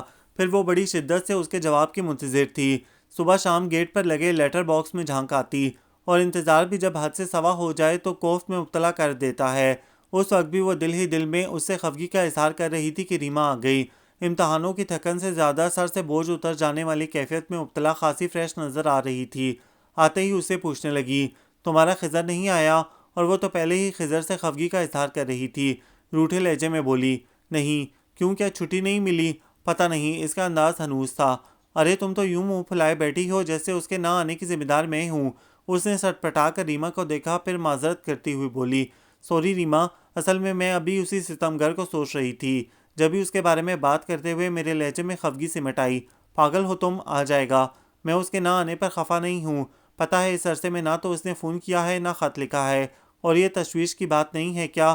آخر میں وہ بڑی سادگی سے اسے پوچھنے لگی۔ بالکل ہے۔ ریما نے فوراً اس کی تائید کی۔ آؤ میں ابھی کال بک کروا دیتی ہوں، تم اس کی خوب کھنچائی کرنا۔ میرے پاس اس کا نمبر نہیں ہے۔ اس کی بے بسی پر ریما خاموش ہو کر کتنی دیر تک اسے دیکھتی رہی، پھر دھیان بٹانے کی خاطر بچے کا پوچھا اور اٹھ کر اندر چلی گئی۔ خالہ کی گود سے بچے کو لے کر دوبارہ آ کر اس کے پاس بیٹھی تو کہنے لگی ماشاءاللہ، یہ تو بہت پیارا ہو گیا ہے، گول مٹول سا۔ ارے یہ تو ہنستا بھی ہے، ہاں، اور روتا بھی ہے۔ اس نے شرارت سے کہا تو ریما اسے گھور کر بولی یقیناً تمہاری شکل دیکھ کر روتا ہوگا۔ خیر چلو اٹھو، اسے باہر کی سیر کرا لائیں۔ نہیں، ابھی بہت چھوٹا ہے، اس کے لیے یہی بہت ہے کہ کمرے سے یہاں تک آ گیا ہے، بلکہ اب اندر چلو، شام ہو رہی ہے۔ وہ کہتے ہوئے فوراً کھڑی ہو گئی تو ریما نے بھی اس کی تقلید کی۔ اس کے اندر خزاں اتری تھی، جبھی تو باہر کی بہار میں اسے کوئی دلکشی نظر نہیں آ رہی تھی۔ لان میں یہاں سے وہاں تک خوشنما پھولوں پر ٹوٹ کر نکھار آیا تھا، اور بظاہر اس کی نظریں بھی انہی میں بھٹک رہی تھیں، لیکن ذہن میں گزشتہ واقعات گڈمٹ ہو رہے تھے۔ کبھی اماں اور بہن بھائیوں کے رویے اور کبھی خضر کی محبتیں، اور اب تو اس کی محبتوں اور شاید آگئی لہجے کو سوچ کر اسے شبہ سا ہو رہا تھا کیا آیا اس کی زندگی میں ایسا کوئی لمحہ آیا بھی تھا یا نہیں، اور اگر سب خواب بھی تھا تو اتنی جلدی اس کی آنکھ کیوں کھل گئی؟ خضر مجھے یوں مت آزماؤ کہ میں زندگی ہار جاؤں۔ اس نے بے پناہ زردگیوں میں گھر کر تھوڑی گھٹنوں پر ٹکا دی۔ تبھی قیاس احمد کی گاڑی گیٹ سے اندر داخل ہوئی اور حسب سابق گاڑی سے اترتے ہوئے اس کی پہلی نظر اسی پر پڑی۔ کس قدر تنہا لگ رہی تھی وہ۔ کچھ دیر اس کے متوجہ ہونے کا انتظار کیا، پھر جیب سے لفافہ نکال کر اس کے پاس چلا آیا۔ ہیلو، آپ کا خط، قیاس نے اسے متوجہ کر کے کہا تو اس نے چونک کر سر اونچا کیا۔ پانیوں سے لبریز آنکھوں میں جگنو چمکنے لگے تھے۔ میرا خط؟ اس کا انداز جھپٹنے والا تھا، لیکن قیاس نے فوراً اپنا ہاتھ پیچھے کر لیا۔ ایسے نہیں، پہلے ٹریٹ کا وعدہ کریں۔ وعدہ، پلیز خط دیں۔ اس کی بے صبری اور بے قراری عروج پر پہنچ گئی۔ تب اس نے خط اس کی طرف بڑھا دیا، جسے لے کر وہ فوراً اندر آ گئی۔ پورے 3 ماہ بعد اس نے لکھا تھا، میں جانتا ہوں تم خفا ہوگی، لیکن میں کیا کروں، ہاتھ میں چوٹ لگ جانے کے باعث خط بھی نہیں لکھ سکا۔ یہ خط میں بائیں ہاتھ سے لکھ رہا ہوں۔ سوچتا رہا کہ کسی دن اچانک تمہارے سامنے جا کھڑا ہوں گا، لیکن آج احساس ہوا کہ کتنا وقت گزر گیا ہے۔ تم پریشان ہوگی، سوری گل، میں نے تمہیں پریشان کیا، لیکن سنو، کبھی بدگمان نہیں ہونا۔ مجھے یقین ہے تمہیں میری مجبوریوں اور مصروفیات کا احساس ہوگا۔ اور ہاں، منا کیسا ہے، اسے میرا بہت پیار دینا۔ میں ابھی آ نہیں سکتا، خیر 1 سال تو گزر ہی گیا ہے، باقی وقت بھی گزر ہی جائے گا۔ اپنا خیال رکھنا، تمہارا خضر۔ اس نے دوبارہ سے 12 اور پھر بار بار پڑھتی رہی، لیکن تشویش نہیں ہوئی۔ کتنا مختصر خط لکھا تھا اس نے، نہ اپنی بیقراریوں کا احوال، نہ یہ پوچھا کہ اس پر کیا بیتی۔ حالانکہ پہلے وہ بہت طویل خط لکھتا رہا تھا، اور اب اتنا انتظار کروانے کے بعد اتنی مختصر تحریر۔ پھر اس نے سوچا کہ بائیں ہاتھ سے لکھنا مشکل ہوتا ہے، اسی لیے رائٹنگ مختلف ہے۔ خضر کا خط ہے۔ خالہ دوپٹے سے ہاتھ پونچھتی ہوئی کچن سے برآمد ہوئی۔ کیا لکھا ہے؟ کب آ رہا ہے؟ ابھی نہیں آ رہا۔ وہ پھر اداس ہونے لگی کہ ریما آ گئی اور اس کے ہاتھ سے خط جھپٹتے ہوئے بولی، ابھی غیاث بھائی نے بتایا کہ تم ہمیں ٹریٹ دے رہی ہو؟ ہاں۔ اس نے ہاں کی صورت گہری سانس کھینچی، پھر اٹھتے ہوئے پوچھنے لگی، کیا خیال ہے یہیں گھر پر انتظام کر دوں؟ جی نہیں، ہم باہر چلیں گے، بس تم فوراً تیار ہو جاؤ، میں بھی چینج کرنے جا رہی ہوں۔ ریما کہتے ہوئے انہی قدموں سے لوٹ گئی تو وہ خالہ کو بتا کر الماری میں سے اپنے کپڑے نکالنے لگی۔ خضر کے جانے کے بعد سے اس طرح تفریح کی غرض سے گھر سے نکلنے کا یہ پہلا موقع تھا۔ گو کہ ریما بھی ساتھ تھی، پھر بھی اس پر گھبراہٹ سوار تھی۔ تمام راستہ وہ چپ چاپ رہی، ریما کی باتوں کے جواب میں بس ہوں ہاں کہہ کر رہ گئی۔ جب غیاث نے اپنے پسندیدہ ریسٹورنٹ کے سامنے گاڑی روکی تو وہ چونک کر دیکھنے لگی۔ اسے یاد آیا ایک بار خضر نے اسے یہاں سے آئس کریم کھلائی تھی اور کہا تھا، ابھی میری جیب اجازت نہیں دیتی، لیکن کبھی میں تمہیں یہاں ڈنر ضرور کراؤں گا۔ اترو نہ، کیا یہیں بیٹھی رہو گی؟ ریما نے اس کے بازو میں چٹکی کاٹ کر کہا تو وہ جلدی سے نیچے اتر آئی۔ پھر اندر آ کر بھی وہ اسی وقت میں کھو گئی جب خضر ساتھ تھا، اور غیاث احمد نے تمام راستہ بھی اس کی غیر معمولی خاموشی کو محسوس کیا تھا۔ ابھی بھی اسے گمسم حالت میں دیکھ رہا تھا اور اس کی سمجھ میں نہیں آیا کہ خضر کا خط پا کر وہ خاموش کیوں ہے۔ اس کے حساب سے تو اس وقت اسے بہت خوش ہونا چاہیے تھا۔ کچھ دیر بعد اسے متوجہ کر کے کہنے لگا، میرا خیال تھا پہلے ہم کھانا کھائیں گے، پھر آئس کریم، اس کے بعد گرین ٹی، لیکن اب 1 کپ چائے پینے کو بھی دل نہیں چاہ رہا۔ کیوں؟ اس سے پہلے ریما بول پڑی، جبکہ وہ سوالیہ نظروں سے دیکھنے لگی تھی۔ تب اس نے مسکرا کر ذرا سے کندھے اچکائے، اس لیے کہ میزبان خوش نہیں ہے، یوں لگ رہا ہے جیسے وعدہ نبھانے کی خاطر چلی آئی ہیں۔ کیوں مسز گل؟ آخر میں براہ راست اس سے پوچھا تو وہ اپنے رویے پر نادم ہو کر بولی، نہیں ایسی تو کوئی بات نہیں ہے، میں خوش ہوں واقعی، یقین کر لیں، بس ایسا ہے کہ مجھے خوشی کا اظہار کرنا نہیں آتا۔ لو، یہ کون سا مشکل کام ہے، بلکہ میرے نزدیک سب سے آسان کام یہی ہے کہ بندہ پورا منہ کھول کر کہکا لگا لے۔ ایسے ریما نے منہ کھولا ہی تھا کہ وہ ٹوک گیا، بس عملی مظاہرہ کرنے کی ضرورت نہیں ہے۔ اس کے ساتھ ہی اس نے اشارے سے ویٹر کو بلایا اور ان دونوں سے کھانے کا پوچھا۔ پھر کھانے کے دوران وہ بہت حد تک خود پر قابو پا چکی تھی اور واپسی میں تو کافی انجوائے کرتی ہوئی آئی تھی۔ اس کے کھلے کھلے چہرے کو دیکھ کر ہی خالہ کہنے لگیں، خضر کی طرف سے تم پر کوئی پابندی تو نہیں ہے؟ اچھا ہے گھوم پھر آیا کرو، گھر بیٹھے بیٹھے کیسی کملا کر رہ گئی ہو۔ کیا کروں خالہ، خضر کے بغیر کہیں جانے کو دل نہیں چاہتا، آج بھی بس وعدہ کر لیا تھا سو چلی گئی۔ وہ کہتے ہوئے ڈریس چینج کرنے واش روم میں چلی گئی۔ پھر دھیرے دھیرے اس نے خود کو حالات کے مطابق زندگی گزارنے پر آمادہ کر لیا۔ پورا 1 سال تو اس نے روتے اور کڑتے ہوئے گزارا تھا، جس پر اب اسے افسوس ہوتا کہ اس نے پہلے ہی سے خود کو کیوں نہیں سمجھا لیا تھا۔ ظاہر ہے خضر اس کے لیے اتنی محنت کر رہا ہے، وہ بھی اسے دور جا کر، تو وہ بجائے اسے حوصلہ دینے کے پریشان ہی کرتی رہی ہے، اور اسے پریشان کر کے وہ خود بھی چین سے نہیں رہ سکی۔ بہرحال اب احساس ہوا تھا تو اس نے اگلے وقت کو سہولت سے کاٹنے کی خاطر خود کو بہت سی خود ساختہ پابندیوں سے آزاد کر لیا۔ انہی دنوں ریما کا منگیتر دانش MBA کر کے لوٹا تو گھر میں ریما کی شادی کی تیاریاں ہونے لگیں۔ وہ اب اس گھرانے میں کافی گھل مل گئی تھی۔ اور اس میں زیادہ دخل اس گھرانے کے اپنائیت بھرے رویے کا تھا، جنہوں نے ہر مقام پر اسے یہ احساس نہیں ہونے دیا تھا کہ وہ اکیلی ہے۔ حالانکہ وہ صرف انیکسی کا کرایہ ادا کرتی تھی، لیکن ماما نے اپنے ملازمین کو اس کے باہر کے کام کرنے کی خاص ہدایت کر رکھی تھی، اور وہ وقتاً فوقتاً خود بھی کہتی کہ اسے کسی چیز کی ضرورت ہو تو بلا جھجک کہہ دیا کرے۔ پھر ریما اور غیاث بھی اس کا اتنا خیال رکھتے تھے۔ کبھی جب اسے اپنے گزرے وقت کا خیال آتا تو وہ ایمانداری سے سوچتی کہ اپنوں سے تو یہ غیر ہی اچھے ہیں جو اسے اتنی محبت سے پیش آتے ہیں، اور حقیقتاً وہ ان محبتوں کا قرض کبھی نہیں اتار سکتی تھی۔ ریما اپنی شاپنگ خود کر رہی تھی، اسے بھی اپنے ساتھ لیے پھرتی۔ وہ بھلا کہاں اتنا باہر نکلی تھی، تھک کر چور ہو جاتی، گو کہ سارا وقت ریما سے یہی کہتی رہتی کہ آئندہ تمہارے ساتھ نہیں آؤں گی، لیکن اگلے روز پھر تیار ہو جاتی۔ اسے منع بھی تو نہیں کر سکتی تھی۔ خدا خدا کر کے اس کی شاپنگ مکمل ہوئی تو جہاں اس نے سکون کا سانس لیا، وہاں یہ خیال آیا کہ کتنے دنوں سے اس نے خضر کو خط نہیں لکھا۔ اب جب کہ یہ احساس ہوا تھا کہ اس کی نسبت وہ زیادہ تنہا ہے، تو وہ اس کے جواب کے انتظار میں بیٹھی نہیں رہتی تھی، بلکہ یہ معمول بنا لیا تھا کہ ہفتے میں 2 خط اسے ضرور لکھنے ہیں، تاکہ اسے تنہائی کا احساس کم سے کم ہو۔ اور ادھر 15 دنوں سے ریما کے ساتھ مصروف رہ کر وہ بالکل ہی بھول گئی تھی۔ کل سے پھر اس کی شادی کا ہنگامہ شروع ہونے والا تھا۔ جبھی اس نے اسی وقت بیٹھ کر خضر کو خط لکھ ڈالا، کیونکہ وہ نہیں چاہتی تھی کہ شادی کے ہنگاموں میں کھو کر وہ مزید دیر کرے۔ خط لکھ کر فارغ ہوئی تو بچے کا خیال آیا۔ خالہ سے پوچھا تو انہوں نے بتایا کہ کچھ دیر پہلے غیاث لے گیا ہے، بہت مانوس ہو گیا ہے سب سے۔ جب ہم یہاں سے جائیں گے تو ہماری طرح وہ بھی محسوس کرے گا۔ اس نے بچے کے بارے میں کہا، پھر خط لفافے میں بند کر کے خالہ کی طرف بڑھاتے ہوئے بولی، یہ چوکیدار کو دے دیجئے، پوسٹ کر دے گا، اور دیکھیں اگر کاشی انہیں تنگ کر رہا ہو تو لے آئیں۔ خالہ اس کے ہاتھ سے لفافہ لے کر چلی گئیں۔ ریما کو اس کے سسرال والے مہندی لگا کر جا چکے تھے، اور اب ادھر سے مہندی جانی تھی۔ لڑکیوں کی تیاری ختم ہونے ہی میں نہیں آ رہی تھی۔ ماما کے جلدی جلدی کا شور مچانے کا کسی پر اثر ہی نہیں ہو رہا تھا۔ وہ کچھ دیر تک دلچسپی سے یہ افراتفری دیکھتی رہی، پھر اٹھ کر ریما کے پاس جا رہی تھی کہ راستے میں ماما آ گئیں۔ اوپر جا رہی ہو، ذرا غیاث کو بھیج دینا، وہ عجلت میں کہہ کر لابی میں مڑ گئیں، اور وہ زینہ چڑھنے لگی۔ گو کہ اسے غیاث کا کمرہ معلوم تھا، لیکن کبھی اس طرف آئی نہیں تھی۔ جب ہی اس کے دروازے پر دستک دیتے ہوئے نروس ہو گئی۔ اندر سے کوئی جواب نہیں آیا۔ تب اس نے ذرا سا ہینڈل گھمایا تو دروازہ کھل گیا۔ پتہ نہیں وہ موجود تھا یا نہیں۔ وہ دوبارہ دستک دے کر پورا دروازہ کھولتے ہوئے اندر آ گئی۔ وہ کمرے میں نہیں تھا، البتہ واش روم سے پانی گرنے کی آواز آ رہی تھی۔ اس کی سمجھ میں نہیں آیا کہ اس کے نکلنے کا انتظار کرے یا واپس چلی جائے۔ کسی اور کو بھیج دوں گی، وہ ہلکے سے بڑبڑائی، اور جیسے ہی واپس جانے کے لیے مڑی، ٹیبل پر نظریں اور فرش پر قدم جم کر رہ گئے۔ ابھی 2 روز پہلے ہی تو اس نے یہ لفافہ پوسٹ کرنے کے لیے بھجوایا تھا۔ اس کی سمجھ میں نہیں آیا کہ یہ غیاث احمد کی ٹیبل پر کیسے آ گیا، اور اس سے یہی پوچھنے کی خاطر وہ وہیں رک گئی۔ ایک نظر واش روم کے بند دروازے پر ڈالی، پھر لفافہ اٹھا کر یقین کیا کہ واقعی اسی کا خط ہے۔ وہ ہرگز اس پر شبہ نہ کرتی اگر جو لفافہ کھلا ہوا نہ ہوتا، اور اب تو ایک پل میں اس کے ذہن نے کتنی باتیں سوچ ڈالیں، جبکہ اندر حشر برپا ہو گیا تھا۔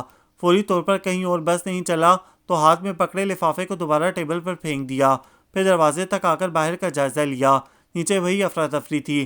تب دوبارہ اندر چلی آئی، اور اس بار اس کی نظر کھلے پیٹ پر پڑی۔ جانے خضر، تمہارے کتنے خط آ چکے ہیں؟ جواب میں تاخیر اس لیے ہوئی کہ اس کی آنکھوں میں جیسے کسی نے مرچیں بھر دی ہوں۔ سارے لفظ دھندلا گئے۔ اتنی زور کا چکر آیا کہ ہر شے اپنی جگہ سے کھسکتی ہوئی محسوس ہوئی۔ خود کو سنبھالنا مشکل ہو گیا۔ سہارے کے لیے ہاتھ بڑھایا، لیکن ٹیبل کی چکنی سطح پر ڈائری پھسلتی چلی گئی جس پر اس نے ہاتھ جمایا تھا، اور اگلے پل وہ فرش پر تھی، اور بے شمار لفافے اس کے اطراف بکھر گئے تھے۔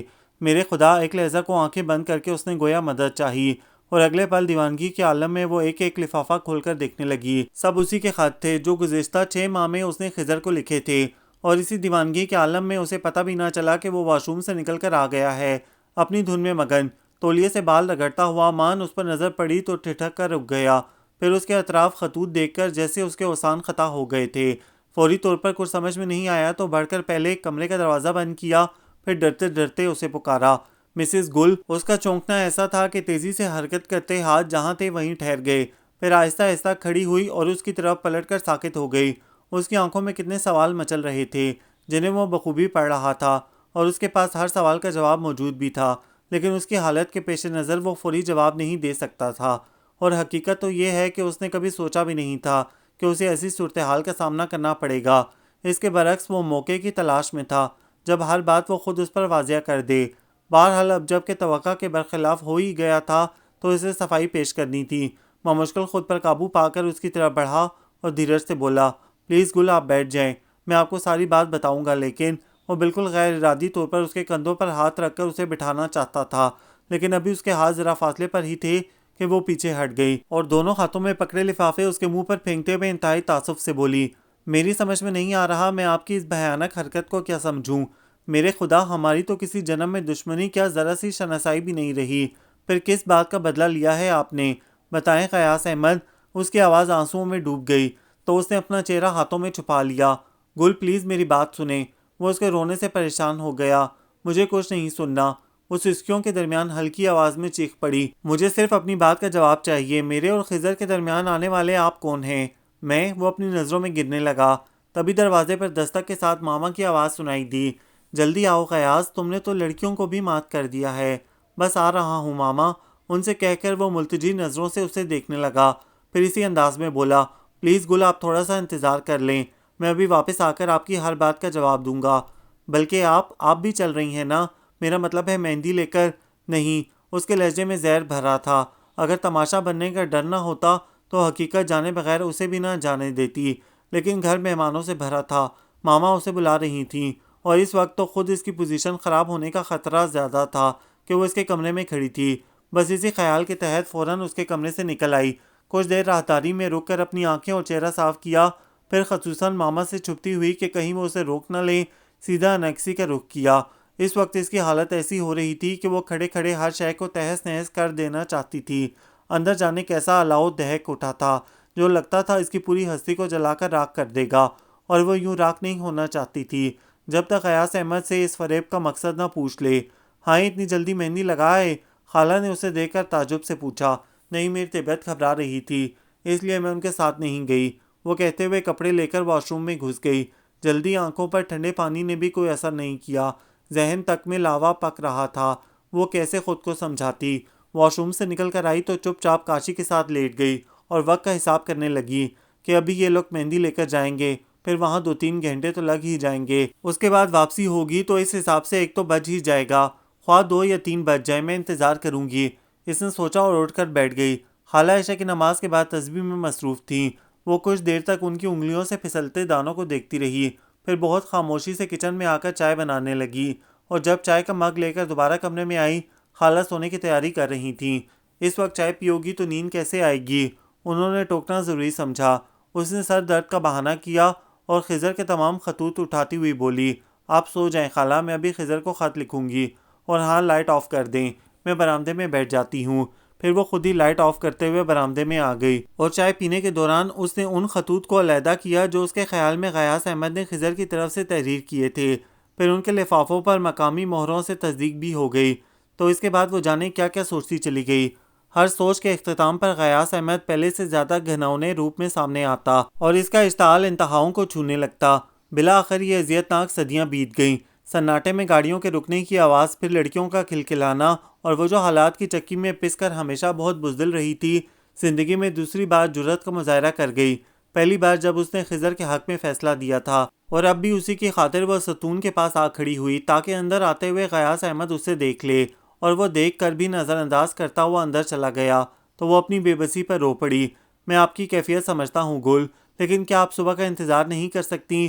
وہ گھٹنوں میں چہرہ چھپائے بیٹھی تھی جب اس کی آواز سنائی دی، ایک جھٹکے سے سر اونچا کر کے بولی، ہرگز نہیں۔ مجھے ابھی بتاؤ غیاث احمد کہ تم نے میرے بارے میں خضر کو کیا لکھا ہے، کیا کہہ کر اسے میری طرف سے بدگمان کیا ہے؟ وہ پہلے سمجھا نہیں، جب ہی حیران ہو کر دیکھنے لگا، اور جب بات کی تہہ تک پہنچا تو اس کی پیشانی پر شکنوں کا جال بن گیا تھا، لہجے میں بھی ناگواری سمٹ آئی۔ آپ غلط سمجھ رہی ہیں مسز گل، میرا مقصد آپ دونوں کے درمیان غلط فہمی پیدا کرنا نہیں تھا، بلکہ پھر کیا مقصد تھا آپ کا؟ اس کی بات ابھی پوری نہیں ہوئی تھی کہ وہ تڑک کر بولی، کوئی مقصد نہیں تھا۔ اسے بھی غالباً غصہ آ گیا تھا۔ اگر آپ اسی وقت سب جاننے کا طے کر چکی ہیں تو سنیں، خضر کے بارے میں کوئی اطلاع نہیں ہے کہ وہ زندہ بھی ہے یا نہیں۔ اس کا سارا اشتعال پل میں ہوا ہو گیا، اندر دہکتے الاؤ نے خوف کی چادر اوڑھ لی، اور وہ پھٹی پھٹی آنکھوں سے اسے دیکھنے لگی۔ تب وہ لہجے کو نرم کرتے ہوئے کہنے لگا، مجھے زیادہ کچھ نہیں معلوم۔ اس وقت جب آپ شدت سے خضر کی منتظر تھیں، ان کے کسی دوست یا ساتھ کام کرنے والے ساتھی کا فون آیا تھا کہ خضر کا ایکسیڈنٹ ہو گیا ہے اور ان کی حالت بہت سیریس ہے۔ اس سے زیادہ اس نے کچھ نہیں بتایا تھا، اور اگر آپ کو یاد ہو تو میں نے اسی وقت آ کر آپ کو فون کا بتایا تھا، اور میں خضر کے ایکسیڈنٹ کا بھی بتانا چاہتا تھا، لیکن آپ کی حالت کے پیش نظر مجھے مصلحتاً جھوٹ بولنا پڑا۔ اس نے کچھ دیر رک کر اسے دیکھا، وہ اپنی جگہ پتھر ہو چکی تھی۔ وہ پریشان تو ہوا لیکن بات مکمل کیے بغیر رہ بھی نہیں سکا۔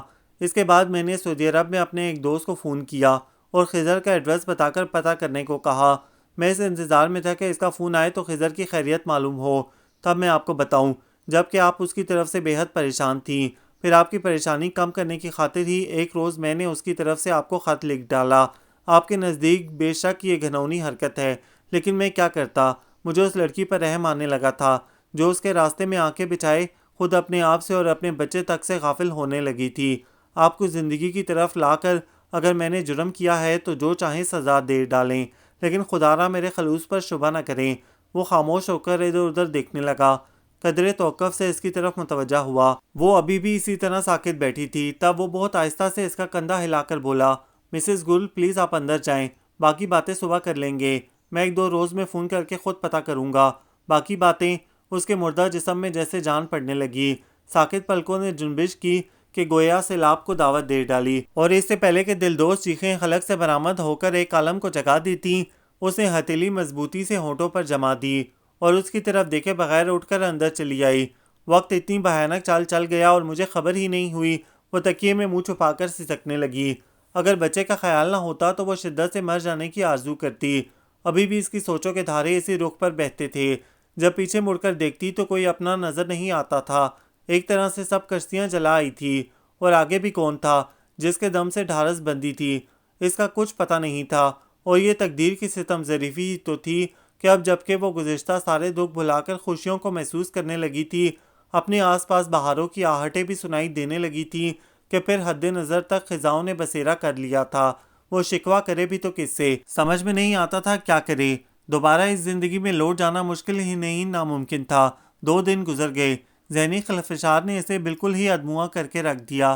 خالہ کو ابھی اس نے کچھ نہیں بتایا تھا، ورنہ کم از کم دل کا بوجھ تو ہلکا ہو ہی جاتا، اور ان کے سینے میں منہ چھپا کر رو لینے سے بھی کسی حد تک ذہنی خلفشار سے نجات مل جاتی۔ لیکن وہ جانے کیوں چپ تھی؟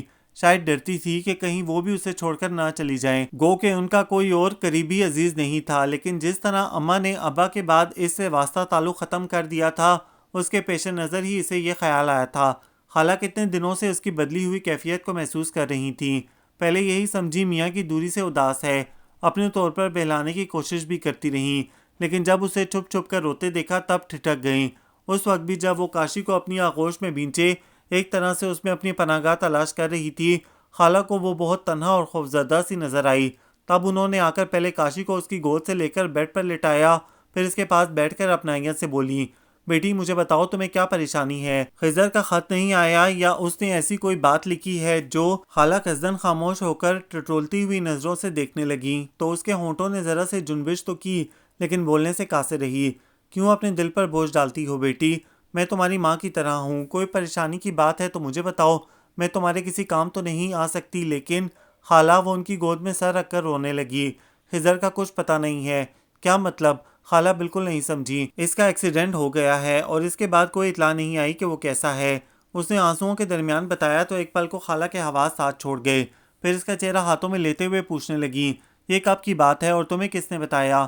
اور گو کہ یہ 2-3 ماہ پہلے کی بات تھی، لیکن جس طرح اس نے اتنا عرصہ بے خبری میں گزارا تھا تو اس عرصے سے نظریں چرا کر ہی اس نے بتایا۔ غالباً 15-20 دن ہو گئے ہیں۔ اس کے کسی ساتھی نے فون کیا تھا، اس کے ایکسیڈنٹ کا بتایا اور یہ کہ اس کی حالت بہت خراب ہے۔ اس کے بعد اب تک نہ کوئی خط آیا ہے نہ فون۔ اللہ خیر کرے۔ خالہ بے حد متوحش ہو گئی تھیں، پھر ہاتھ پھیلا کر دعا کرنے لگیں، الہی میرے خضر کو اپنی امان میں رکھنا اور جلد اس کی خیریت کی خبر سنا، آمین۔ اور بیٹی تم نے مجھے بتایا نہیں، اکیلی ہی پریشان ہوتی رہیں، اور وہ کیا بتاتی کہ وہ خود بے خبر تھی، اور اپنی بے خبری کا سوچ کر اس کے آنسو اور روانی سے بہنے لگے۔ رو نہیں، اللہ سے دعا کرو، وہ بڑا مہربان ہے۔ وہ اور شدت سے رونے لگی، یہاں تک کہ ہچکی بن گئی۔ تب خالہ اس کے لیے پانی لے آئیں، اپنے ہاتھ سے پلایا اور باقی بچا ہوا اس کے منہ پر ڈال کر دوپٹے سے چہرہ صاف کیا، پھر کہنے لگیں، خالی رونے دھونے سے تو کام نہیں چلے گا بیٹی، تم کسی طریقے سے اس کی خیریت معلوم کرنے کی کوشش کرو۔ یہی تو میری سمجھ میں نہیں آ رہا خالہ کہ کیسے اس کی خیریت معلوم کروں۔ پردیس کا معاملہ ہے، اگر یہاں کہیں ہوتا تو میں خود اس کے پاس پہنچ چکی ہوتی۔ اپنی بے بسی کو وہ خود بھی بری طرح محسوس کر رہی تھی۔ خالہ اتنی دیر تک پرسوچ انداز میں سر ہلاتی رہیں، پھر اس کا کندھا ہلا کر بولی، سنو یہ اپنا غیاث احمد سے کہو۔ اس نے چونک کر دیکھا تو فوراً کہنے لگی، مجھے تو اچھا نیک لڑکا نظر آتا ہے، شاید ہماری مدد کر سکے، تم کہہ کر تو دیکھو۔ خالہ انہوں نے بتایا تھا کہ انہوں نے اپنے ایک دوست سے خضر کی خیریت معلوم کرنے کو کہا ہے، وہ پتہ کر کے فون کرے گا، لیکن مجھے ڈر لگتا ہے۔ کس سے؟ غیاث احمد سے؟ خالہ متعجب سی ہوئیں۔ نہیں، کسی بھی بری خبر سے۔ خالہ اس کا مطلب سمجھ کر چپ سی ہو گئیں۔ تب کچھ دیر سوچنے کے بعد وہ خالہ سے کہہ کر اسی وقت غیاث کی طرف چلی آئی۔ پہلے مرحلے پر ماما سے سامنا ہو گیا اور انہوں نے دیکھتے ہی شکوہ کیا کہ ریما کی شادی کے بعد سے اب شکل دکھائی ہے، بس آنٹی طبیعت ٹھیک نہیں ہے، ہاں کمزور بھی لگ رہی ہو، کیا ہوا ہے؟ ان کے پوچھنے پر اس نے خضر کے ایکسیڈنٹ کا بتایا، جس پر انہوں نے پہلے افسوس کا اظہار کیا، پھر تسلی دی۔ تب وہ قدرے جھجک کر کہنے لگی، میں اس لیے آئی تھی کہ غیاث سے کہہ دیکھوں، شاید وہ خضر کے بارے میں معلوم کر سکیں۔ ہاں کیوں نہیں، وہ اپنے کمرے میں ہے، یہیں بلاؤں اسے یا؟ میرا خیال ہے تم چلی جاؤ۔ جی شکریہ۔ وہ اٹھ کر اوپر آ گئی۔ کچھ ڈر بھی رہی تھی کیونکہ وہ کتنی بار آ چکا تھا اور وہ اسے نظر انداز کر گئی تھی۔ اب پتہ نہیں بدلے میں وہ کیا رویہ اختیار کرے۔ جب ہی کچھ ڈرتے ہوئے نوک کیا، پھر کم ان کی آواز پر ذرا سا دروازہ کھول دیا، لیکن اندر داخل نہیں ہوئی۔ وہ بیڈ پر نیم دراز کچھ پڑھنے میں مصروف تھا۔ اسے دیکھا تو فوراً کتاب ایک طرف رکھ کر کھڑا ہو گیا۔ آئیے پلیز۔ وہ آہستہ روی سے اندر چلی آئی۔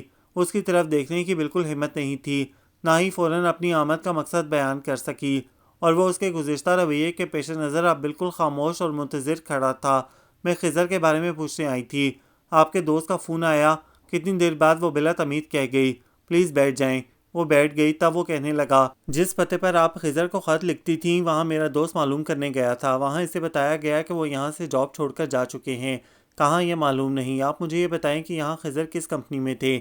اس نے فرم کا نام بتایا تو وہ گھڑی دیکھ کر بولا، اس وقت تو آفس آف ہو چکا ہوگا، میں انشاءاللہ کل معلوم کر دوں گا۔ Thank you. اس کے ساتھ ہی وہ کھڑی ہو گئی۔ پھر جاتے جاتے جانے کس خیال کے تحت پلٹ کر اس کی طرف دیکھا تو وہ سمجھ کر ذرا سا مسکرایا اور نفی میں سر ہلاتے ہوئے بولا، نو ایکسکیوز، میں نے آپ کی کسی بات کا برا نہیں مانا تھا، میرے خدا۔ وہ دھڑ دھڑ کرتے دل کے ساتھ فوراً اس کے کمرے سے نکل آئی، اور اس رات وہ ایک پل کے لیے نہیں سو سکی، بس یہی دعا کرتی رہی کہ خضر خیریت سے ہو۔ عجیب سی بے کلی میں رات گزری تھی۔ آسن ناز کی درمیانی کیفیت، یوں جیسے خود اس کی زندگی کا فیصلہ ہونے والا ہو۔ صبح جب خالہ فجر کی نماز کے لیے اٹھی وہ سجدے میں تھی، پھر وہ نماز پڑھ کر فارغ بھی ہو گئیں، لیکن اس کا سجدہ تمام نہیں ہوا۔ تب وہ یہی سمجھی سو گئی ہے۔ آہستہ سے اس کا کندھا چھو کر بولی، بیٹا اپنی جگہ پر سو جاؤ۔ وہ اٹھ بیٹھی اور آنسوؤں سے تر چہرے کو ہتھیلیوں سے صاف کرنے لگی۔ اس کی سوجی ہوئی سرخ آنکھوں میں رات کا ہر پل نقش تھا۔ خالہ کا دل دکھ کر رہ گیا۔ بے اختیار اس کا سر اپنے سینے سے لگا لیا، پھر چونک کر بولی، تمہیں تو بخار ہو رہا ہے، اس طرح نہ خود کو ہلکان کرو، اللہ بہتر کرنے والا ہے۔ مجھے بہت ڈر لگ رہا ہے خالہ، پتہ نہیں میرے نصیب میں کیا ہے، میں نے اپنی بساط سے بڑھ کر تو کبھی نہیں مانگا، پھر میرے ساتھ ایسا کیوں ہوتا ہے؟ اس کی شکستگی و دل گرفتگی لہجے میں بھی سمٹ آئی تھی، الفاظ اس کے ہونٹوں سے ٹوٹ کر نکلے تھے، اور حقیقت تو یہ تھی کہ خالہ خود بھی بہت مایوس تھیں، اس لیے اسے زیادہ تسلی نہیں دے سکیں۔ وہم نہیں کرو، چلو اپنی جگہ پر لیٹو، میں چائے لے کر آتی ہوں۔ انہوں نے زبردستی اسے اٹھا کر لٹایا، پھر چائے بنانے چلی گئیں، اور وہ رات بھر کی جاگی ہوئی تھی، مسلسل روتی بھی رہی تھی، جس سے اس کے پپوٹے اتنے بھاری ہو گئے تھے کہ آنکھیں بھی ٹھیک سے نہیں کھل رہی تھیں، بخار بھی ہو گیا تھا۔ اگر معاملہ زندگی اور موت کا نہ ہوتا تو وہ سکون سے نہ صحیح پھر بھی سو ضرور جاتی، لیکن اب تو اسے پلکیں جھپکتے ہوئے بھی ڈر لگ رہا تھا۔ ایسی خوفزدہ تو وہ کبھی بھی نہیں ہوئی تھی، اس وقت بھی نہیں جب اس کی اپنی اماں کا انتقال ہوا تھا، نہ اس وقت جب سوتیلی ماں اس پر مسلط کی گئی، اور نہ ابا کے مرنے پر۔ غالباً اتنے سانحوں سے گزرنے کے بعد اب اس میں مزید سکت نہیں رہی تھی۔ سارا دن اس نے بغیر کھائے پیے گزار دیا۔ خالہ منتیں کر کر کے تھک گئی تھیں، اور شام تک اس سے اپنے پیروں پر کھڑا نہیں ہوا جا رہا تھا۔ بڑی دقتوں سے خود کو گھسیٹتی ہوئی برآمدے میں آ بیٹھی اور غیاث احمد کا انتظار کرنے لگی۔ اسے لگا روزانہ تو وہ بہت جلدی آ جاتا ہے، آج اتنی دیر ہو رہی ہے، حالانکہ ایسا نہیں تھا۔ وہ اپنے مخصوص وقت پر ہی آیا، اور ہمیشہ کی طرح گاڑی سے اترتے ہی اس پر نظر پڑی۔ وہ سراپا انتظار بنی بیٹھی تھی۔ تب وہ سیدھا اسی کے پاس آ گیا، اور قریب سے اسے دیکھ کر وہ واقعی ٹھٹک گیا۔ شدت گریہ سے سوجی ہوئی آنکھیں جو ٹھیک سے کھل بھی نہیں رہی تھیں، بخار کے باعث چہرہ بھی تپا ہوا لگ رہا تھا، نقاہت اس کے انگ انگ سے عیاں تھی۔ یہ کیا حالت بنا لی ہے آپ نے؟ وہ تشویش اور تعصب سے بولا، میں ٹھیک ہوں، آپ خضر کا بتائیں۔